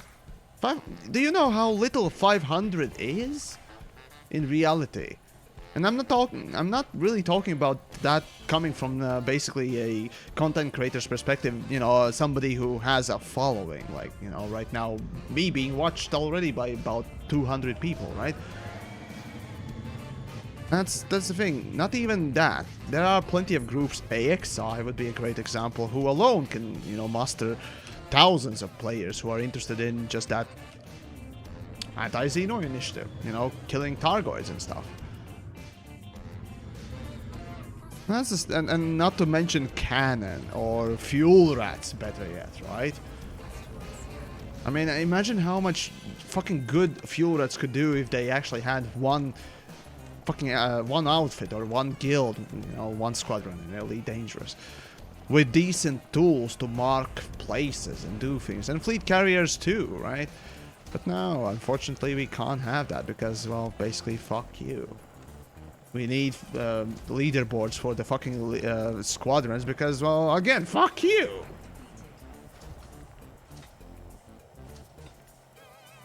Developer choices on many features, as a matter of fact, are just baffling. And if you didn't know, squadrons seem to be just basically made... Oh! With the idea. Right? Oh, we need social aspect of the game that will, you know, prolong its players playing and stuff like that. And yeah, many games actually use guilds as basically that. Yeah, okay, we must, you know, make a guild. Let's make a guild. But what's the point in joining a guild? We need a point to join a guild. Okay, how about competitive? Everyone likes competitive guild gameplay, right? Yeah, that's true, that's true. So let's put in leaderboards. Fuck yeah, that's gonna be the main target of squadrons. Fucking competitive stuff. And I can't describe how idiotic that is. That might have not been exactly how they designed this stuff, but the leaderboards seem to be the only sort of a reason for squadrons to exist, which is disgusting. So yeah. It's truly fucking disgusting. Yeah, it's just that disconnected thinking process that these people have, who are in charge of designing and deciding what should be designed for a game. It's just I just can't bear to even think what disgusting things are they thinking within the Frontier. And I mean that the whole fucking Frontier company, right? How they look at people, right? That disconnect is fucking real, man. But anyways, maybe again, yeah, there may be some good people around too, and I know that there are, as a matter of fact. But either those people are not given a voice within the company, or they are ignored, which is disgusting, right? Quest achieved, Eternal Dragon. Yeah, I suppose. The thing is, I really feel kind of, well, personal betrayal, as a matter of fact, when I think of squadrons. Because I've seen what guilds can do, what a proper guild system can achieve. I've seen it, I've lived it. PlanetSide 2, right? And of course, those of you who have played MMOs, you know, and have joined guilds and talked with your guild mates, and what else, you know what I'm talking about. The absolute fun you can have by just, you know, getting to know people. It's great. It truly is absolutely amazing, and so on. So, yeah. No. Now I just decided to drop you in. Hopefully you don't mind. So how are we? Not too bad. Believe it or not, I'm still watching the stream out of humor. Ooh. Fair enough. Alright. FYI, I am eternal. Turtle? I am eternal. That's watching your stream. Oh, gotcha. Right. Also, I get a little bit of feedback from your microphone. But anyways, gotcha. So that's there, and the other one is, I guess, I think you also use the Twitch chat. But regardless, that's again. No. Oh. That's what you get when people don't use the same name everywhere they go. You know, they have one name there, another there, and just basically you don't really get to know what the person is, you know, and what his or her or its, you know, attack chopper's name really is, and everywhere. Just, I don't know. Coming from a person's perspective who made specifically one name and uses it everywhere, looking at people, you know, just not using the same name everywhere is just like, why you do this? Well, in all fairness, I use the names everywhere. Fair enough. Nah, I'm just like an old man. TheYamiks is just complaining about things, you know. Fair enough. Well, the complaining is what the people want. Well, not always. It's just it's critique. It's critique, not just complaining about things. I also analyze things, and that's a critique. You know, analysis, or analysis, as Red Letter Media goes. You know, many big analysis. Yes. No different than how people made the texture out of the word assume.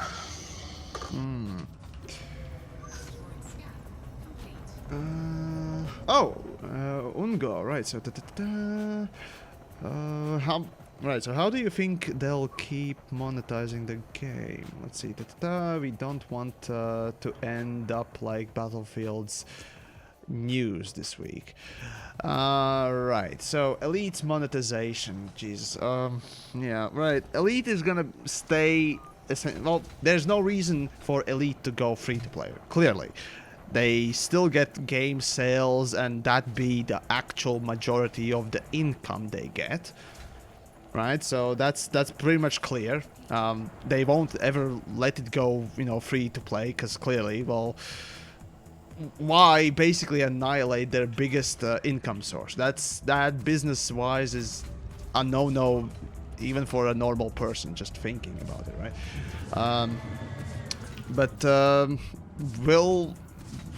Will Frontier add more monetization to Elite Dangerous?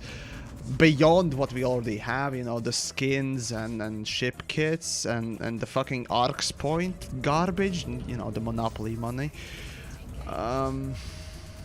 It's hard to say. I definitely know that there are plenty of people within the Frontier as a whole company that are adamantly against loot boxes and any stuff like that. So clearly, I can predict that they won't go that route, at the very least.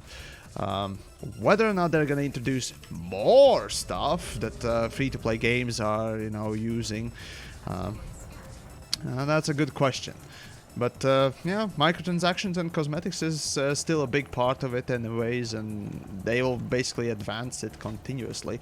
Now, clearly, obviously, the monetization-wise, they already will split the community even further with the new, you know, expansion thing, which, unlike with Stellaris, for example, where if one of your friends has an expansion, everyone that friend plays with, or that friend's friend, right, will get to play.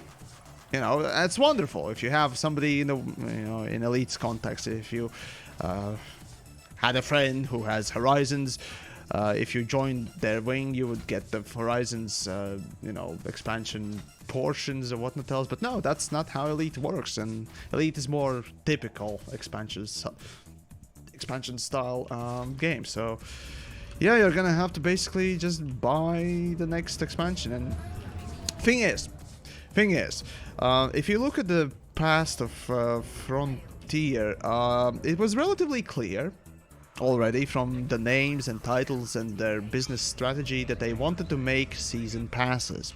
Essentially, sort of pre-order for an expansion and multiples of them.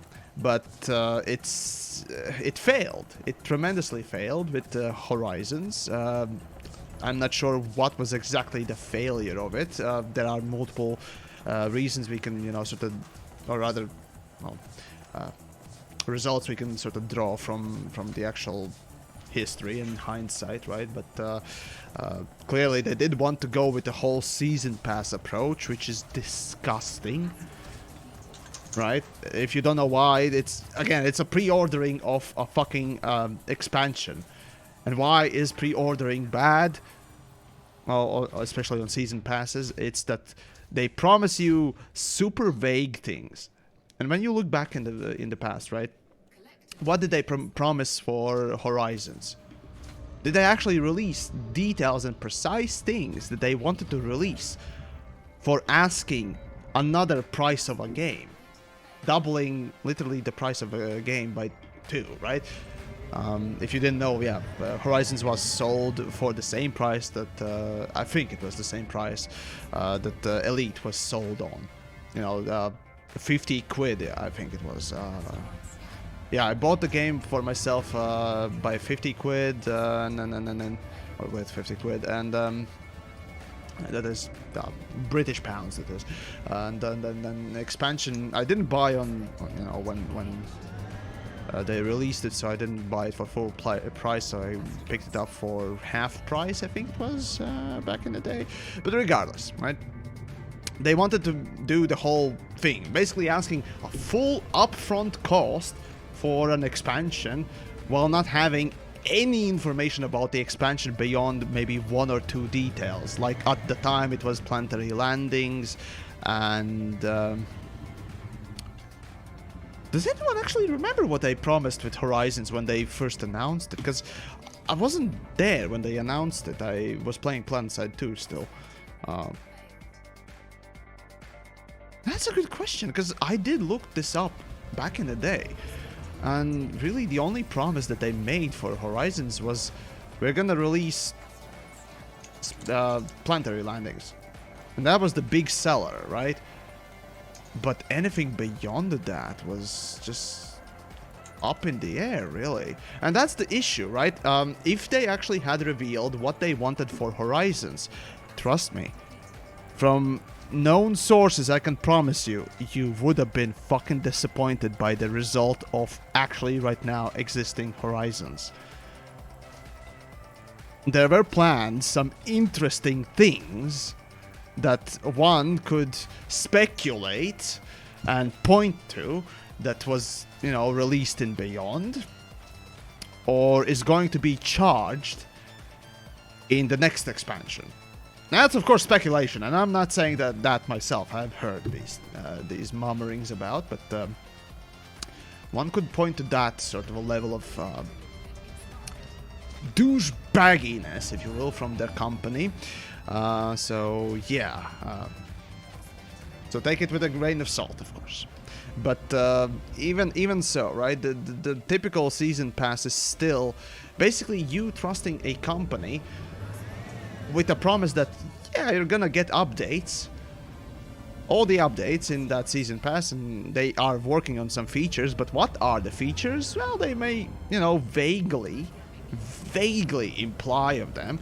And in the case of Frontier, in this case, right, with Horizons, end up basically not even fulfilling, you know, that promised stuff. Well, not necessarily, of course, because they didn't really tell you or imply, not even imply many things, as a matter of fact. They basically said, oh, there will be updates. What will the updates have? Who knows? And in the end, what we got was Planetary Landings, which was actually bigger than the game's release. So that was interesting. And engineering, which in hindsight, while it is a wonderful idea, is horrible implementation, and I might be working on a mega video on that particular topic, but shh. Anyways, yeah. TheYamiks. Check your DMs. There's the geez. Horizons release info. Oh my, from Wikipedia, alright, so let's see. So, I'll read that just then word for word, right? So, the first season, quote-unquote, of expansions for Elite Dangerous. Remember, they wanted to make more of these. They implied it already, right? Yeah, we're gonna do A more total of 5 of them. Oh my god, are you kidding me? 5 of them? What the fuck? Hold on. Alright, That's in the next part of it. can you post a link there real quick? Because I might as well put it on the screen. Sure thing. Because if it is on Wikipedia, then, well, fucking hell. There you go. Alright. And, yeah, let's put it on screen, because I tried picking up that thing. Where are you? That the one, that's the one. Good. Alright, let's see. So, what have we got? Gameplay, factions, roles, development, funding, Horizons and expansions. There we go. Right, so let's start reading, folks, or rather listening. So the first season of expansions for Elite Dangerous, named Horizons, was announced on August 5th, 2015 at Gamescom, and entered beta on November 30th, blah blah blah, released on blah blah blah, followed by for PC, followed by Xbox release later. Frontier Developments currently has no plans to release the expansion for Mac, whatever. Yeah, we all know how poor Apple ended up, but anyways, Apple provides support for the computer shaders, blah blah blah blah, who cares. Frontier believes are required. Okay, that's about Mac. Elite Dangerous Horizons is a separately priced product. Originally, customers who also purchased Horizons received exclusive access to Cobra Mark IV. Yeah, that was the old pre-order for. Yeah, that was the pre-order reward, basically. Alright, anyways. Horizons adds planetary landings, ground vehicles and bases, synthesis and consumables, synthesis of consumables, and temporary ship upgrades.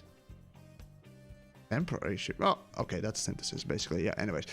Ship launch fighters, passenger missions, and character creator, and co-op multi-crew. I think that was written, let's see, sources.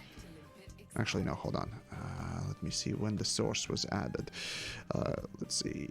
That is from 2016. So, yeah, that was... Hold on. It was released on December. So, basically, it was only after a year. And that was basically the first year of... the first year of Horizons, which means that this is basically added on later information, folks.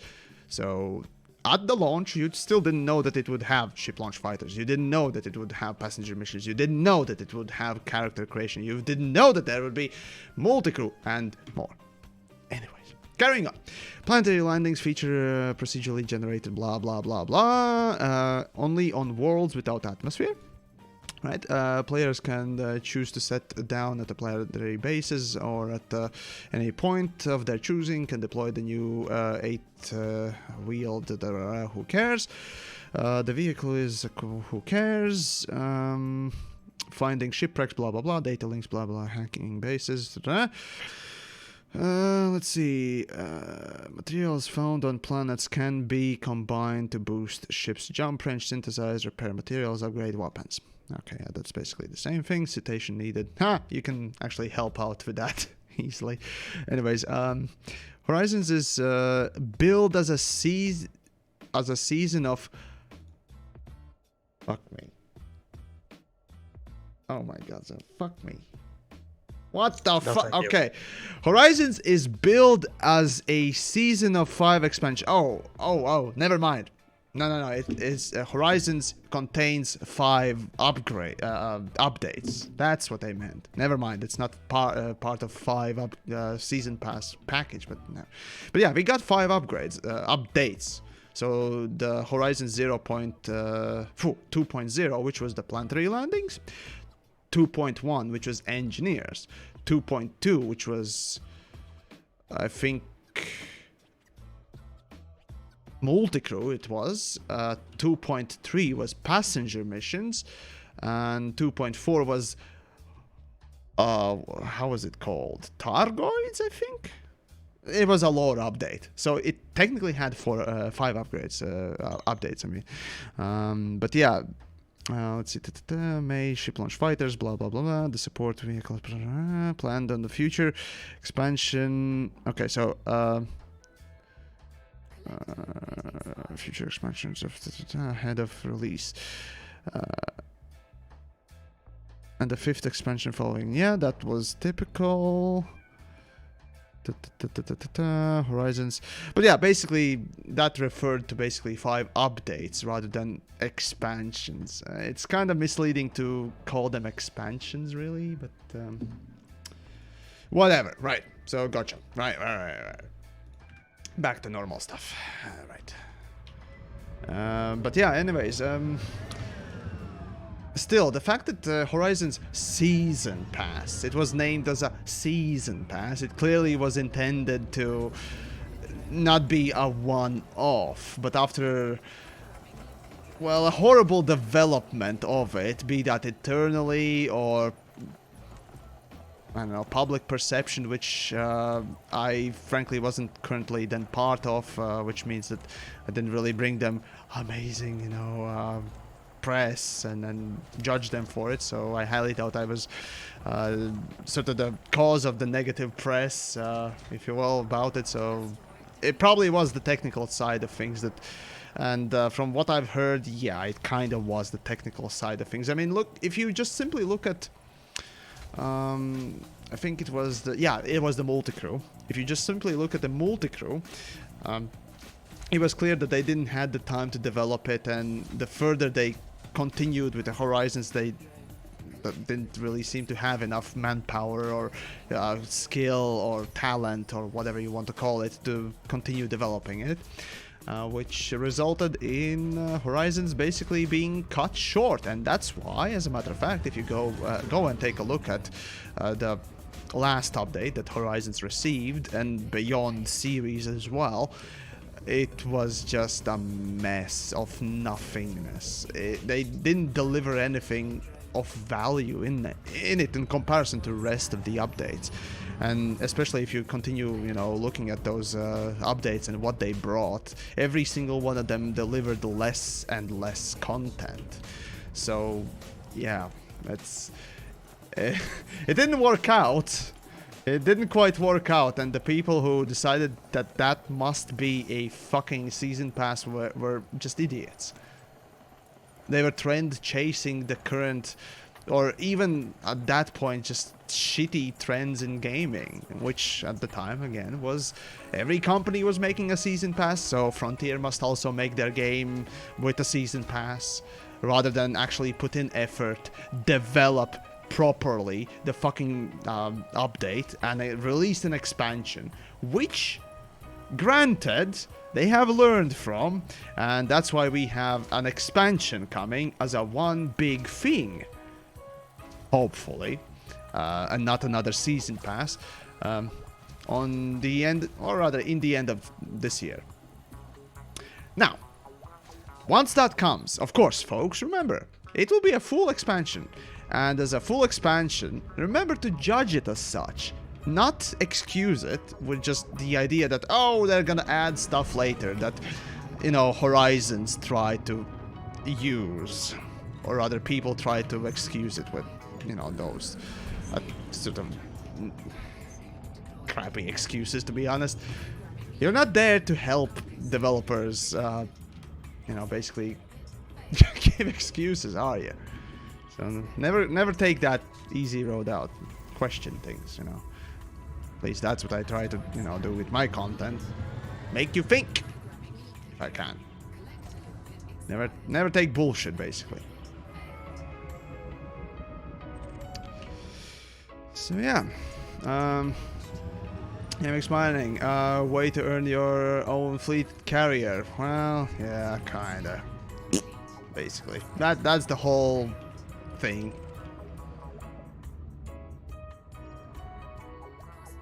Oh, come on. Just give me a damn...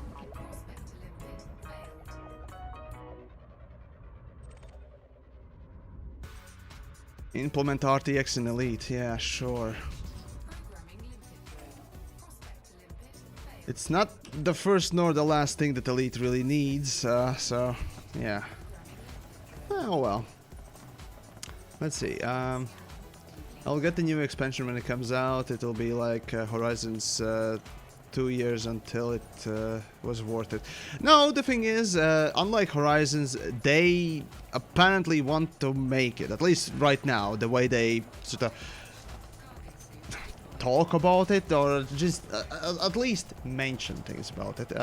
They basically want to make it a full expansion, right? They don't want to go with the whole, again, season pass nonsense that completely fucking failed.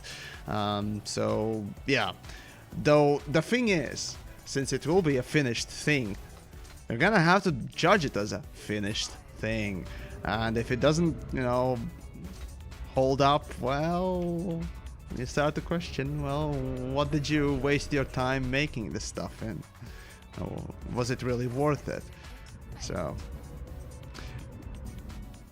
Oh yeah, we'll see when they announce it, when they release it. But I'll stay skeptical, and I urge everyone to do the same. The worst thing that can, you know, or rather the best thing that can happen is that, you know, hey, it's something amazing. And if it holds up to scrutiny, well, hey, all the better, isn't it? Yeah. It'll certainly give you content to talk about. Well, indeed, not only that, but I mean, sure, yeah. Content is nice, but not always needed. That's the thing. There's plenty to say and do. Make videos about, as a matter of fact, too. Don't just need always the newest content. As a matter of fact, Warframe has, again, Warframe, right, has proven that you don't need new stuff to be fresh, essentially. And I'm talking about, of course, revamping systems, balancing the game. Those things too are important, and they do bring back people to at least, you know, come and look at quality improvements and so on and so forth. So, yeah.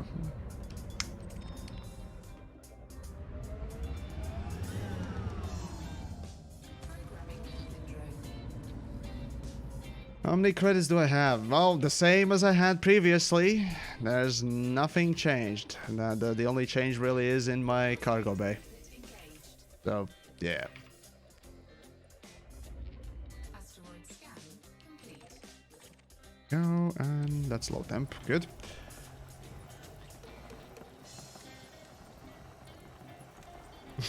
Gods, I hope the TheYamiks is wrong and update is amazing. Hey, you and me both. But I ain't gonna hold my breath for it. So, I wish to be proven wrong, but time and time again, there have been only a few instances where I was sort of proven wrong. So, yeah. Asteroid depleted. Programming limpet drone. Collector limpet expired. Prospector limpet failed.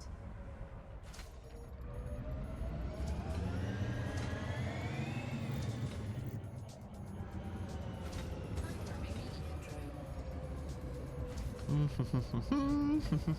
drone.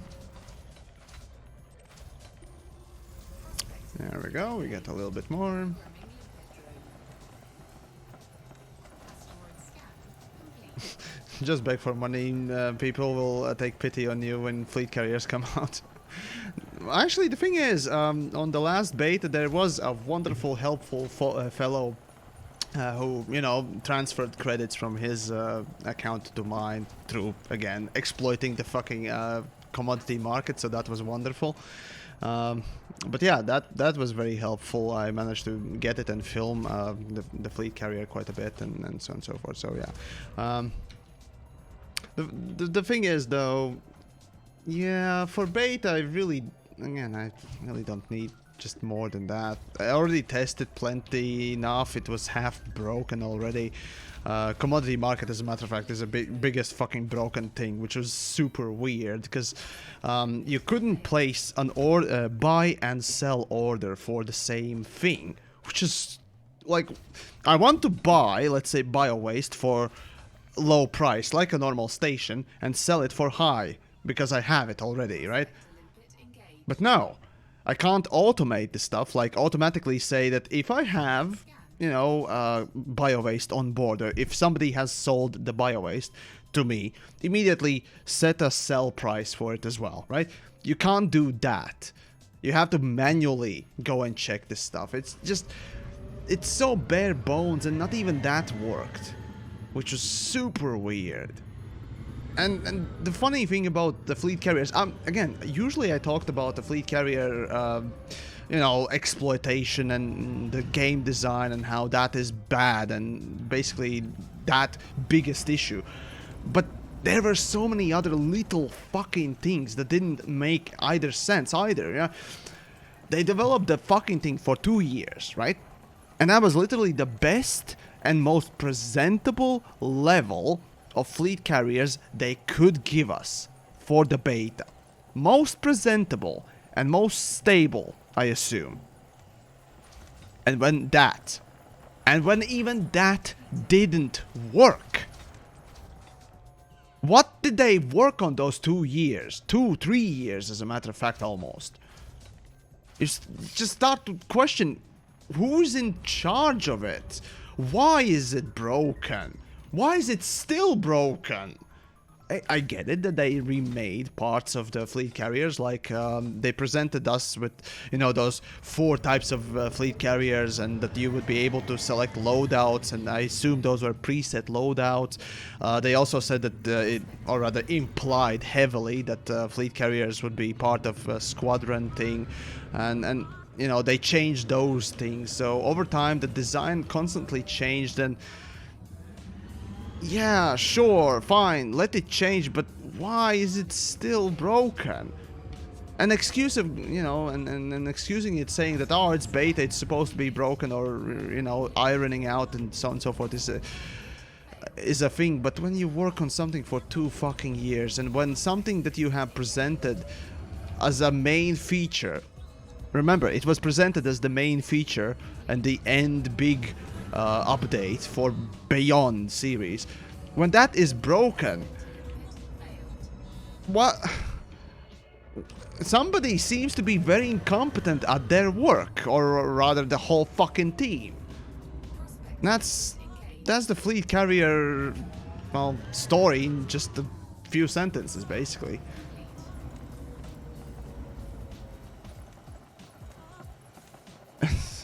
the saddest thing is that they had so much time and they couldn't even make it stable. It's pathetic. That's the bottom line. It's just simply pathetic. I don't know. Just making sure that even in beta it doesn't crash. Fuck. But, well, anyways, Tom writes here, dude, making this shit is hard as hell. I write software and the sheer number of things to make take into account is fucking huge. It takes time and users bringing out issues. Tom, I know software coding too.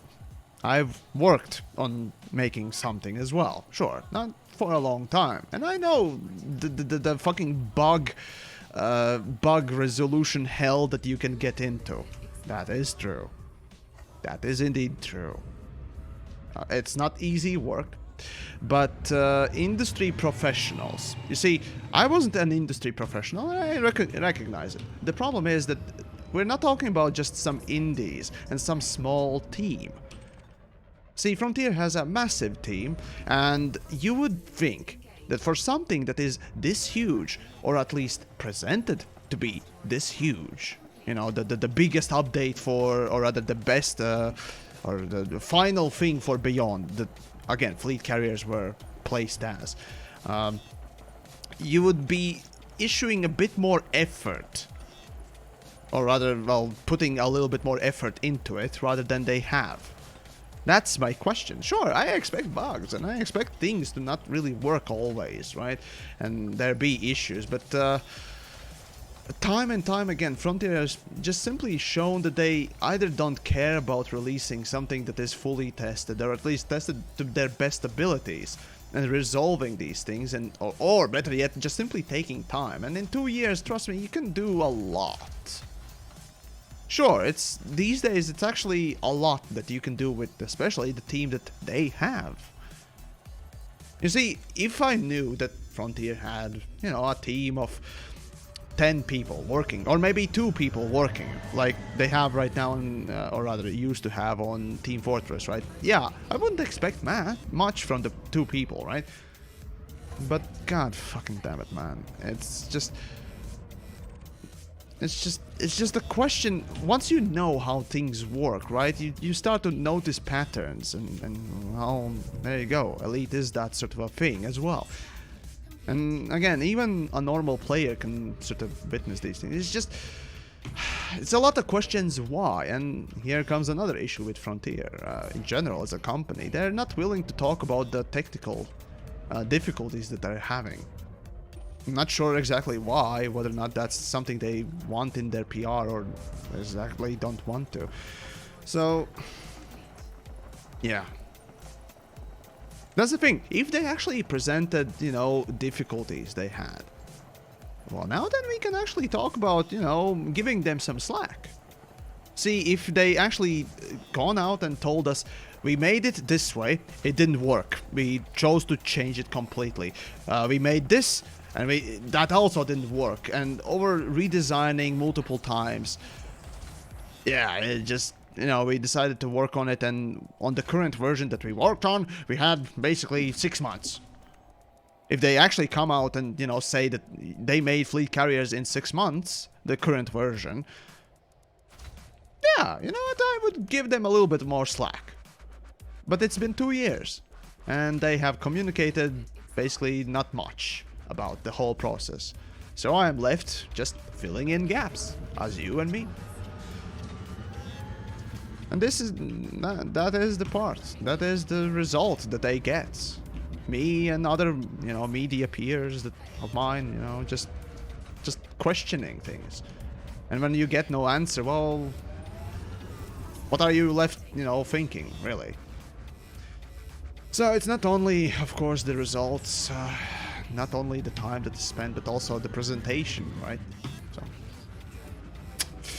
Right, so anyways, I think the meta for devs now is to get half-ass and let the users do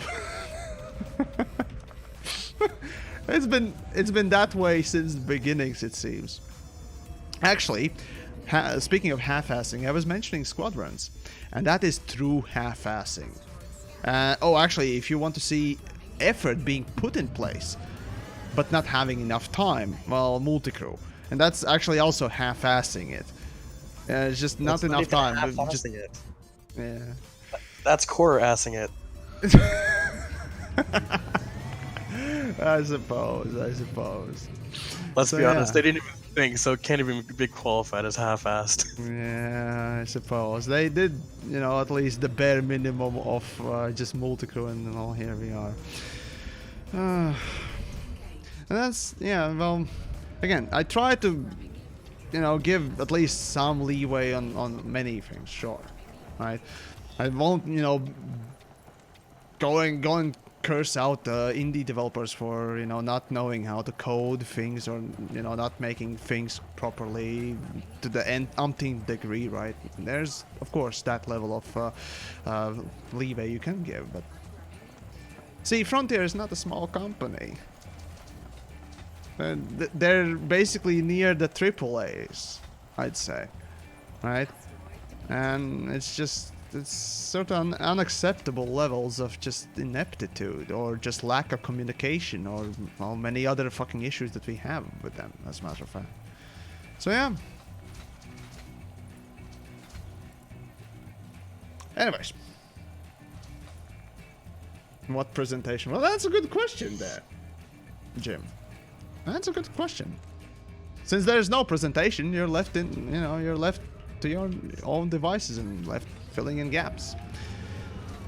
So, you know, I assume that they worked on this whole thing for 2 years. Sure, I get it that there were some redesigns. The developers sort of alluded to that themselves, not explicitly saying that, but regardless, they did, you know, allude to it a little bit. So I give them that leeway, right? But it's just. And again, because they didn't communicate the design choices, I basically go into design as well, right? Why wasn't that design good enough? Because you wanted, you know, or didn't understand your community and constantly thought that, that doesn't work, or what else again? It's just, oh god, it's just lack of communication paired with just ineptitude. Oh god, indie code is usually so fucking awful. Oh, I know. Hey Tom. How do you like the God code or God file in indie code? How do you like that? Those that don't know, God code, or rather God file, is basically one file that contains every function, every class, everything within it. And it's just one file. And basically, maybe you have a little bit of code in separate files, but it's basically made by somebody who doesn't know how to separate files, or separate code between the files. It's fun, especially if that God file is named test.cs or C or something like that. I love that. It's amazing feeling when you get, you know, get to work with someone who makes something like that. It's great. Like truly, it's great. Of course, there's the whole spaghetti thing as well, but you know, it's from personal experience. I can tell you that it's just. Oh yeah, find and replace your friend if you can count on them actually spelling something right. Oh, that's another thing as well. Oh man.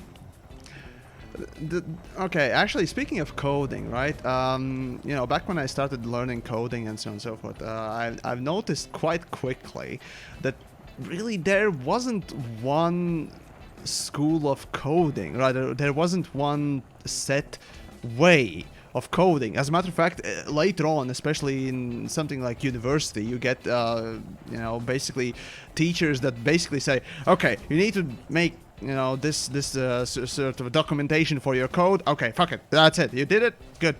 Who cares about what the code is or how the code is written? Is there any structure in that fucking code? Do you actually choose to use bracketing in a specific way?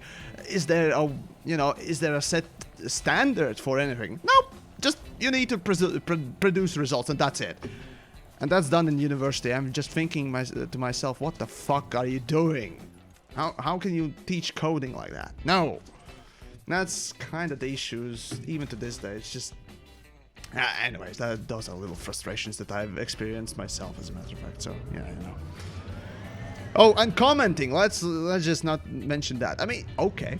I get it. A lot of coders these days really don't have the time. Literally just don't have the time to document or, comment their code, right? And when you know that the code that you've written is not ready yet for prime time, and then you forget to even comment it. Sure, these things happen, but it's still, yeah, it's sort of one of those things that are, well, I suppose, forgotten, unappreciated, or, well, they kind of stay in the background, and you sort of only notice them when it's bad. Yeah, it is the world of coding. What to do? Fucking hell! Oh, you gods! And no wonder that every coder, when they are, joining a company or a group or what else, want to remake all the code in their own way, because there's no set fucking principle or standards. Well, anyways, I'm just talking about industry stuff. Oh, never mind. Never mind. Yeah, there's that. Well. But yeah. Alright.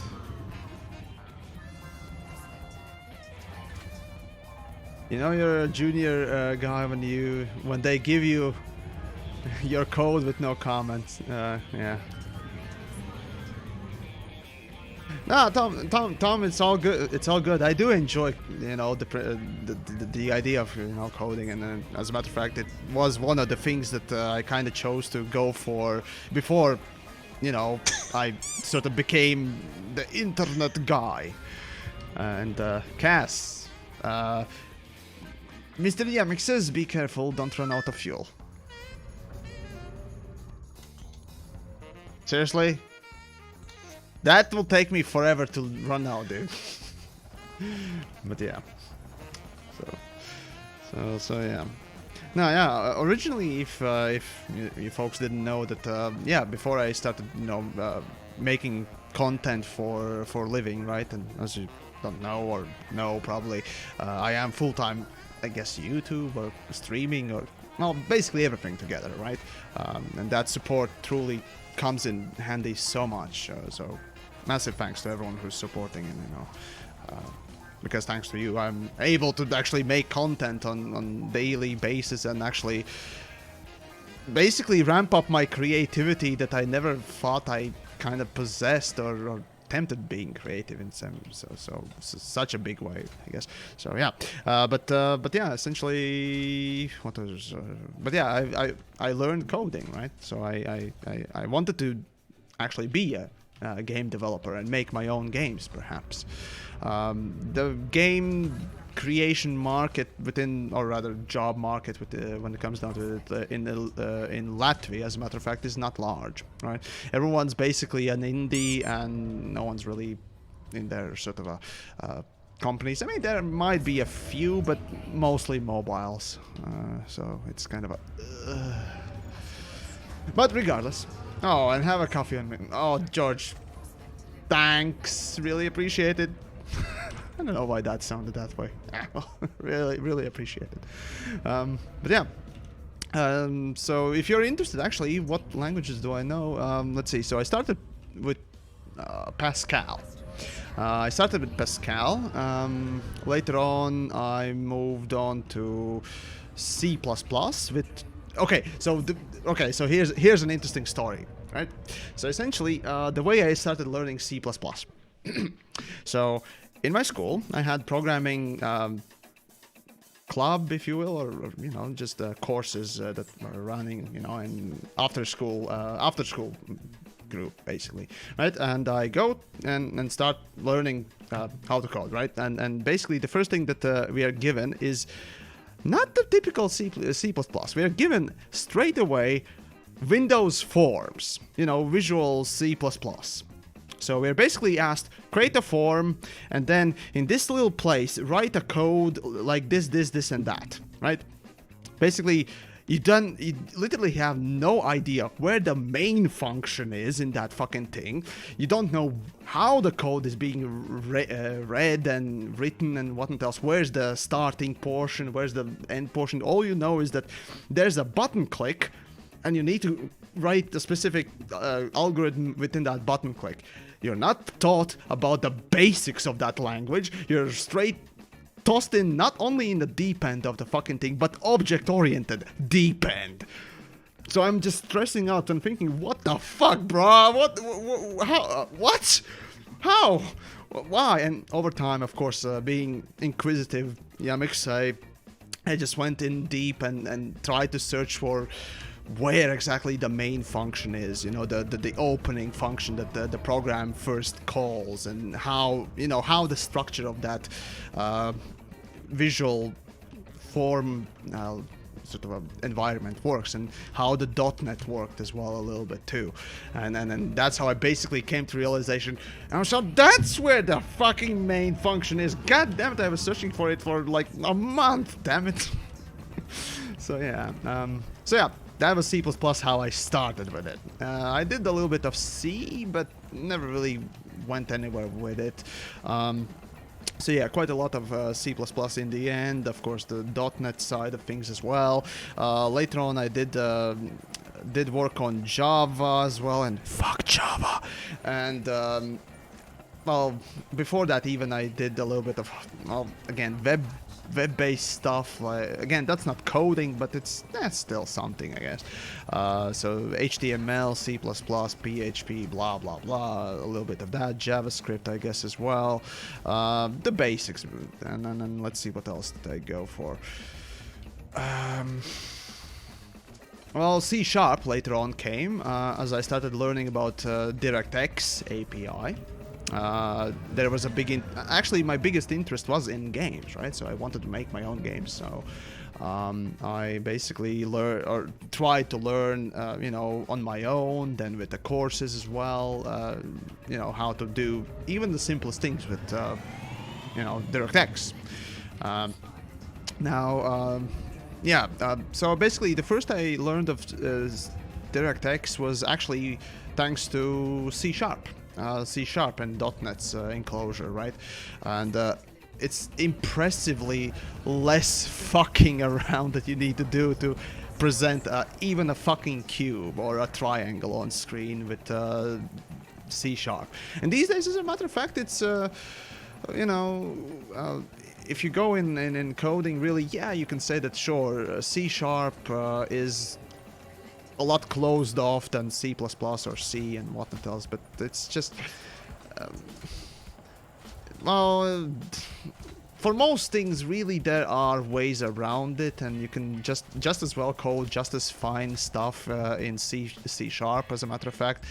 And I mean, you can kind of still do assembler, I think, or find ways around it. Sure, it's not going to be the most efficient thing, sure, but the garbage collection on C# is so good, and just these little things that are already placed in, and I love C#. Basically, I love C#, and I know there are negatives to it, sure, you know, but still.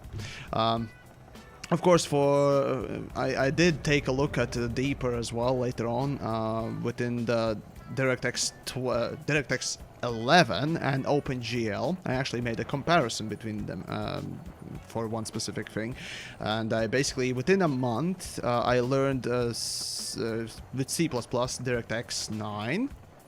Oh wait, no, not DirectX 9, DirectX 12, and within another month I learned OpenGL. Just basics of it, right? Basically went through the whole starting the whole frame and basically everything, right?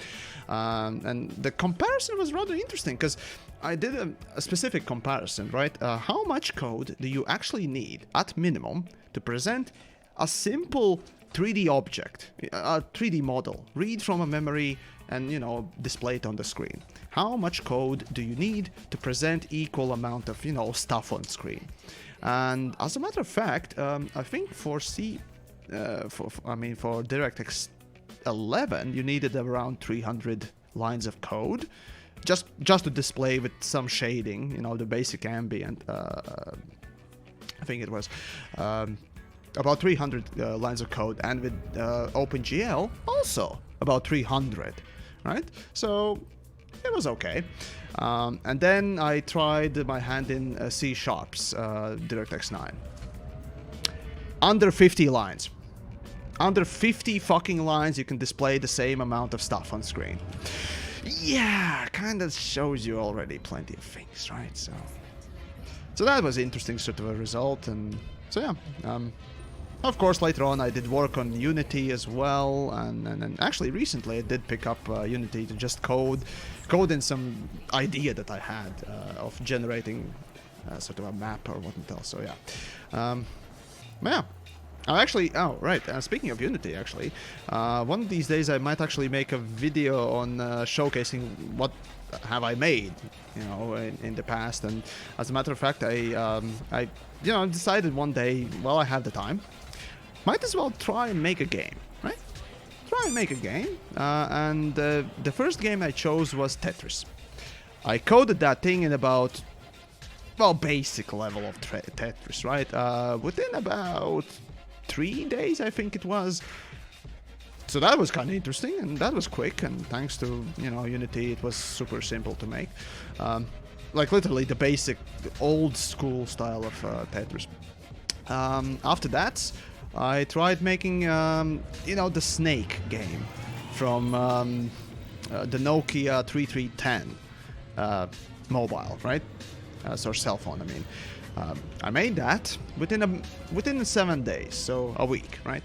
And yeah, that took a little bit longer because there were, you know, exceptions that I needed to write and constantly test, and I wanted to put in a few more, you know, game modes as well. So, but it was still basically one-to-one to that old game, so it was interesting to make as well. But yeah, they were full fucking games that I made, and you know, it was interesting sort of to test out, you know, ability. So, anyway, again, I'm just going into details. I might actually release that as an open source, why not? So we'll see. Anyways, and Ungo, hey, thanks very much for the contribution there. TheYamiks, secretly learning code to infiltrate front-end developments and fix their game for us. Oh, fuck no. I mean, if they would pay me, maybe, but I haven't coded in a long time. Like, ever since I started full-time on YouTube, so about 3-4 years? No, 3 years, give or take. So yeah. You earned some sweet California stimulus. Oh, really appreciate it, dude. Thank you. Hopefully you're doing fine and dandy in this particular time as well. So, yeah. Oh yeah, right. Evocals, right. So yeah, CS:GO, as a matter of fact, got its source code leaked. The same with TF2. Apparently with CS:GO, the issue is fixed. So for CS:GO, it's all good now, but yeah, but basically this topic I'll be speaking of in Space Waste News tomorrow with Pilot, hopefully. So yeah, tune in for that. But that aside, but yeah, Team Fortress 2 though, that one I don't think if it is fixed yet. So, but yeah, anyways, what happened? Basically, the 2017 version of source code was leaked, or was it 2018? Oh, something like that. Basically, a couple of year old source code from CS:GO and Team Fortress was leaked, or was it the source engine? I think rather, and essentially that allows the REC, the remote executed code, to be placed, or rather executed. So basically somebody would come in the server and execute a code, and everyone in that server would be subject to that code's execution. So you could literally just, you know, execute code on your machine and basically get hacked. And that's what happened with apparently a few folks, at least. So, fun times. So yeah, I would recommend looking up whether or not this is still an issue before, you know, completely, you know, going and saying that Team Fortress is dead or what else. I think Valve should already have fixed it, but check news. I still need to go out myself and, you know, look it up properly, but the last I checked it was basically starting to happen, so be careful. That's what I'm saying. So yeah, so there we go. Not very pretty time for Valve. What can I say? Stupid thing, stop dying, damn it!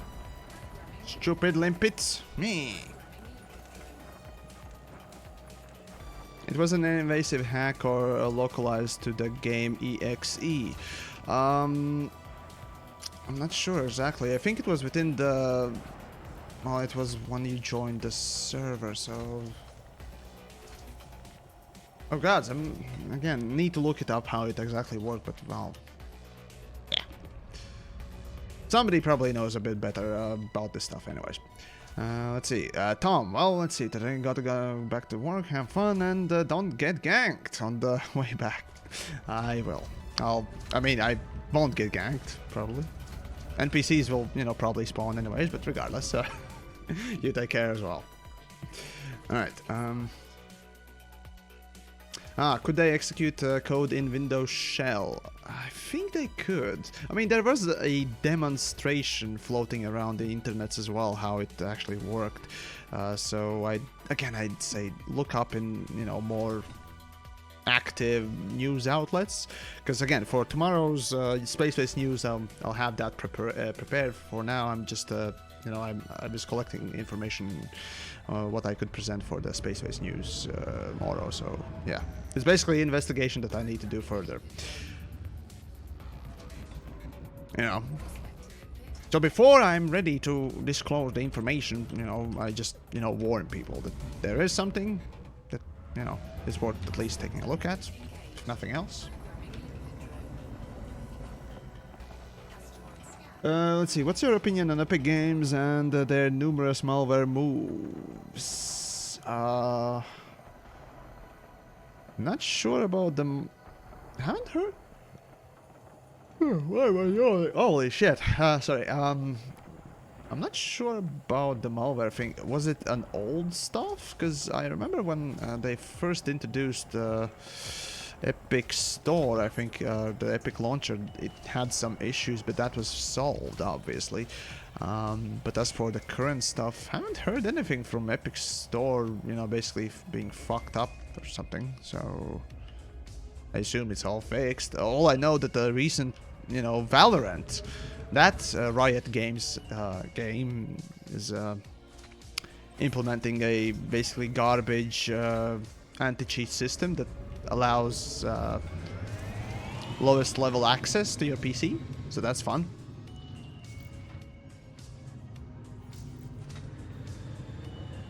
But yeah, just a free game every week. Well, yeah, there's that too for Epic Stores these days.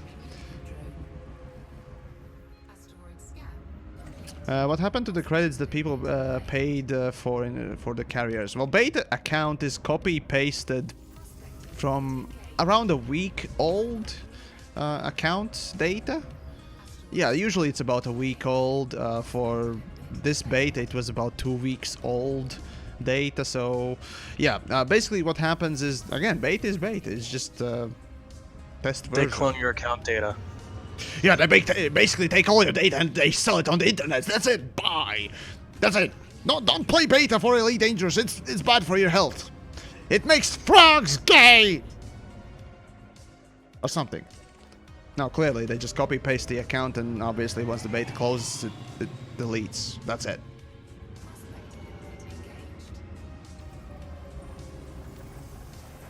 I don't know a single game that from which in beta you keep data, or that affects your main account. I don't know why would anyone think that, but if you're new to the betas, well, betas in general, then I suppose that question kind of is valid. So,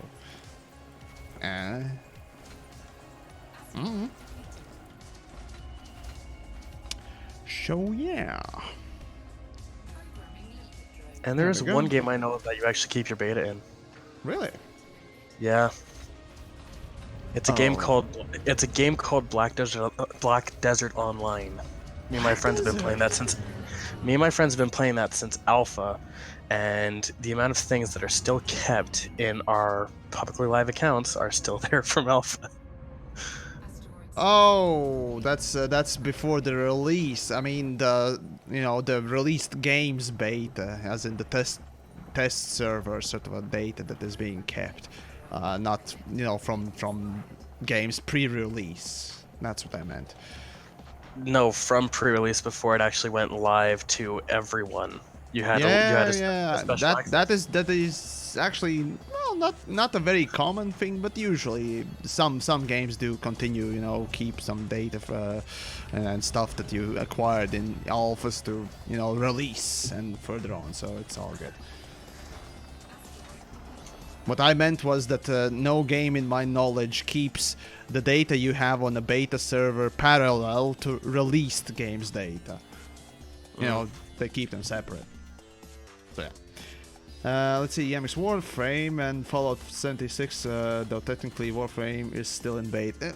Yeah, Warframe is still in beta because of the fucking Canadian law and skirting around the law. Fucking Canadians, man. Hey! Hey, buddy! Keep me out of that one. Okay, well there we go. We got a Canadian then. Alright, friend. But yeah. Oh god, Canadians are coming out the woodwork. Way to go, TheYamiks. You stirred up a hornet's nest here. Oh boy. Oh no, I shall be asked politely to potentially be lynched one day. No, see, we're gonna be attacking you with battle moose and our night contributors. Battle moose and poutine grenades. Okay, gotcha. Don't forget about our syrup napalm. God, I'm dying. Oh no. Congratulations, you just lit up the chat.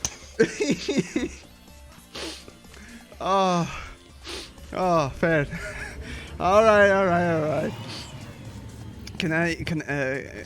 Canada will invade Latvia to steal all your bases. I mean, all you can really steal is maybe babushka's, I don't know, the jam and I don't know, something like that. So, oh, and potato, yes, Latvian potato. Vugan, correct me if I'm wrong, I thought we already had tactical snowball launchers. Oh, well, okay. Maybe we play with snow too, We're in about, actually, Latvia and Canada is about in the same... Well, median? Wait, was it median and meridian? Hemisphere? No, not the hemisphere, no. Well, we're all in the same atmosphere. Oh, God, I've forgotten this geographical stuff. Somebody help me! Hey! Latitude and longitude. Yeah, there we go. I think that's... Which one was it? Oh, God, I'm horrible. And I play Elite Dangerous, which has the... God. Somebody probably knows what I mean. Longitude is vertical, latitude is horizontal. Okay. Gotcha. Phew, alright. That was a good laugh. Alright. Let's see, how much do I have? 300 or so. Actually, in 3 hours, not too bad. So, let's see, the 3 hour, that's 180 minutes, give or take. And about, not exactly twice as much, but, yeah, okay. That's pretty decent amount of, low temp diamonds, so whoop-dee. None too bad.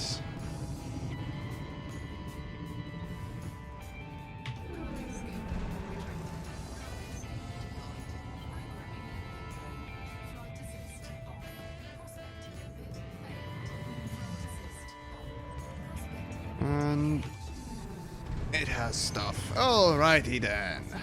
How many people in Latvia play Elite? Ooh, I'd say very few. Very few. Just Yamiks.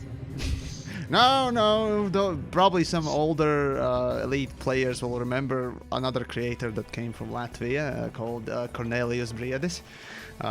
So his last name literally is deer, right? So yeah. So there you go. That was another Latvian, but I mean, no, I've actually gotten a few hellos here and there from Latvia as well. That you know, people who play Elite, but not that many. Yeah, that is an interesting thing. So in Latvia, as a matter of fact, obviously Fortnite is in the top charts, blah blah blah, because of all kids, But beyond that, well. It's hard to really say what games Latvian audiences play the most, to be honest. I know me and my friends, we actually play quite a lot of Heroes of Might and Magic 3. There's Counter-Strike, clearly. Actually, Latvia is, one of the countries that actually plays quite a lot of Counter-Strike. So, yeah, there's that. So, let's see, 40 more jumps to the bubble. What would I do without TheYamiks here? I don't know. Probably go spaceman. That's my, estimate usually. But I don't know. You tell me. So there you go. Let's see. Averin is a game that has done upkeep costs right, because it scales up with the way you can make money to support your fleet. Please check it out if you haven't already. Okay, that's that's kind of one of the older names, I think. I haven't actually played it before. Been a while since I heard that name, as a matter of fact, as well. So. I think there was some crap that I didn't collect. Ethereal. Oh, it's a recent game. Hey, okay, well, I guess then I was wrong as a rare instance.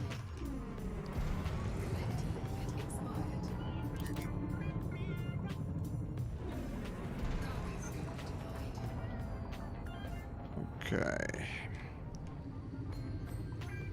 Okay, let's see.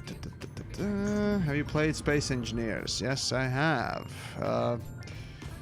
It is an interesting sort of project, but I don't know. It lacks things. It's very niche, if you will. I don't know. At least in my view. It has interesting tech, that's for sure. I do respect its, I think it was voxel based,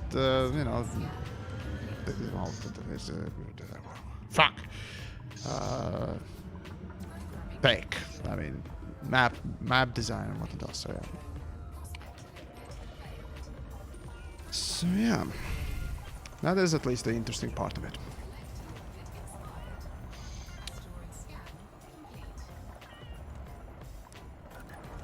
Okay. Space Engineers tutorials, am I right?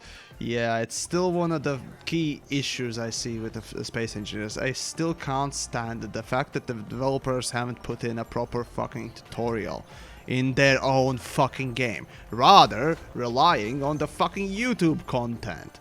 It's lazy, it doesn't work. Hey? Forgot to lower your cargo scoop. Again. Oh. But yeah, that's... So yeah. Though I haven't played it in a while, so... Yeah. Have you checked X4 now? They implemented beta tutorials. I haven't actually checked X4 in a long while. And comparison, I guess. So yeah, it's just I can't stand it. Every time I think of X4, I remember that horrifying, absolutely horrendous fucking UI. And I just can't bear myself just go and play it. It's just that bad. I respect what they are doing, I really do, but it's just that UI is so horrible, I can't take it seriously. I mean, I get it, it's a true, well, it's a true coders game, right? And as some of you may know, coders often are the people who basically have literally no imagination. Just the technical people, right? So yeah, basically, oh, it's a box! A box works! And, well, let's be honest, they are German, okay? So, you would think that the efficiency of the UI would work, but not even that works. It's kind of weird. Germans who make things look like they are efficient, yet end up not making efficient stuff. So it's kind of an what the fuck moment. Oh well. No, but fair enough. Best of luck definitely to Egosoft, and I really like the developers and so on. And they're willing to actually say that no, we're not gonna remake the UI and blah blah blah. Fine. If you don't. But it's just one of the biggest issues for me, at least. So. Yeah. It's a box. It works. Make it have rings.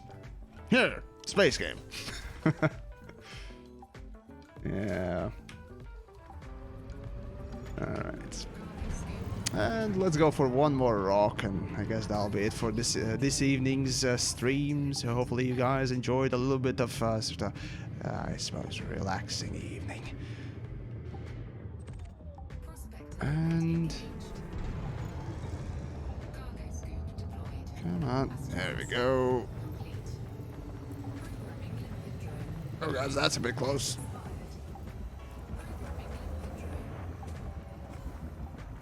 Alright, but X3 series was brutal to play.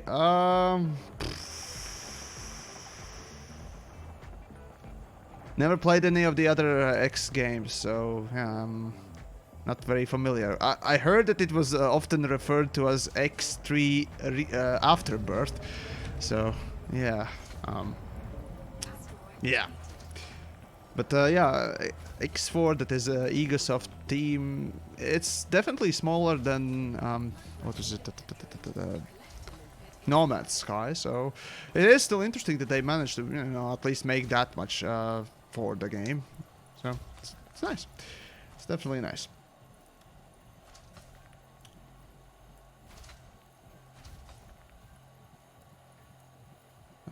X3 was a Terran Conflict, the best one. The X Rebirth. Ah, gotcha. X Afterbirth. Okay, gotcha. Yeah, I just remember Scorpius mentioning it, and I was like, what? That bad, you say? Oh, okay. Sounds something like that I wouldn't ever play. Okay, thanks. But yeah. Alright. Well, I suppose it's been about 3 hours already, so I really appreciate everyone coming along and then I suppose watching and I suppose listening in and all that. So yeah, I do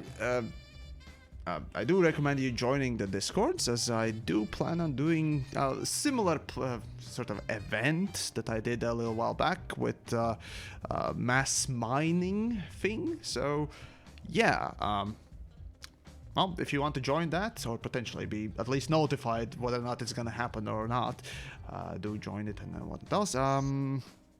But yeah, that aside, well, as always, do subscribe and follow on the Twitch and on YouTube and all that stuff. And yeah, what else? Yeah, no, there are useful links down below. You know, the merch store, the Streamlabs, Patreon, and whatnot else. So yeah, if you like those, go for it. Yeah, for now, I guess, bid you adieu, stay safe, and, well, I'll see you then tomorrow for Space News, and, after that, some, Stellaris, on Sunday, I mean. And, yeah, that's about it. Take care. I'll see you, well, tomorrow.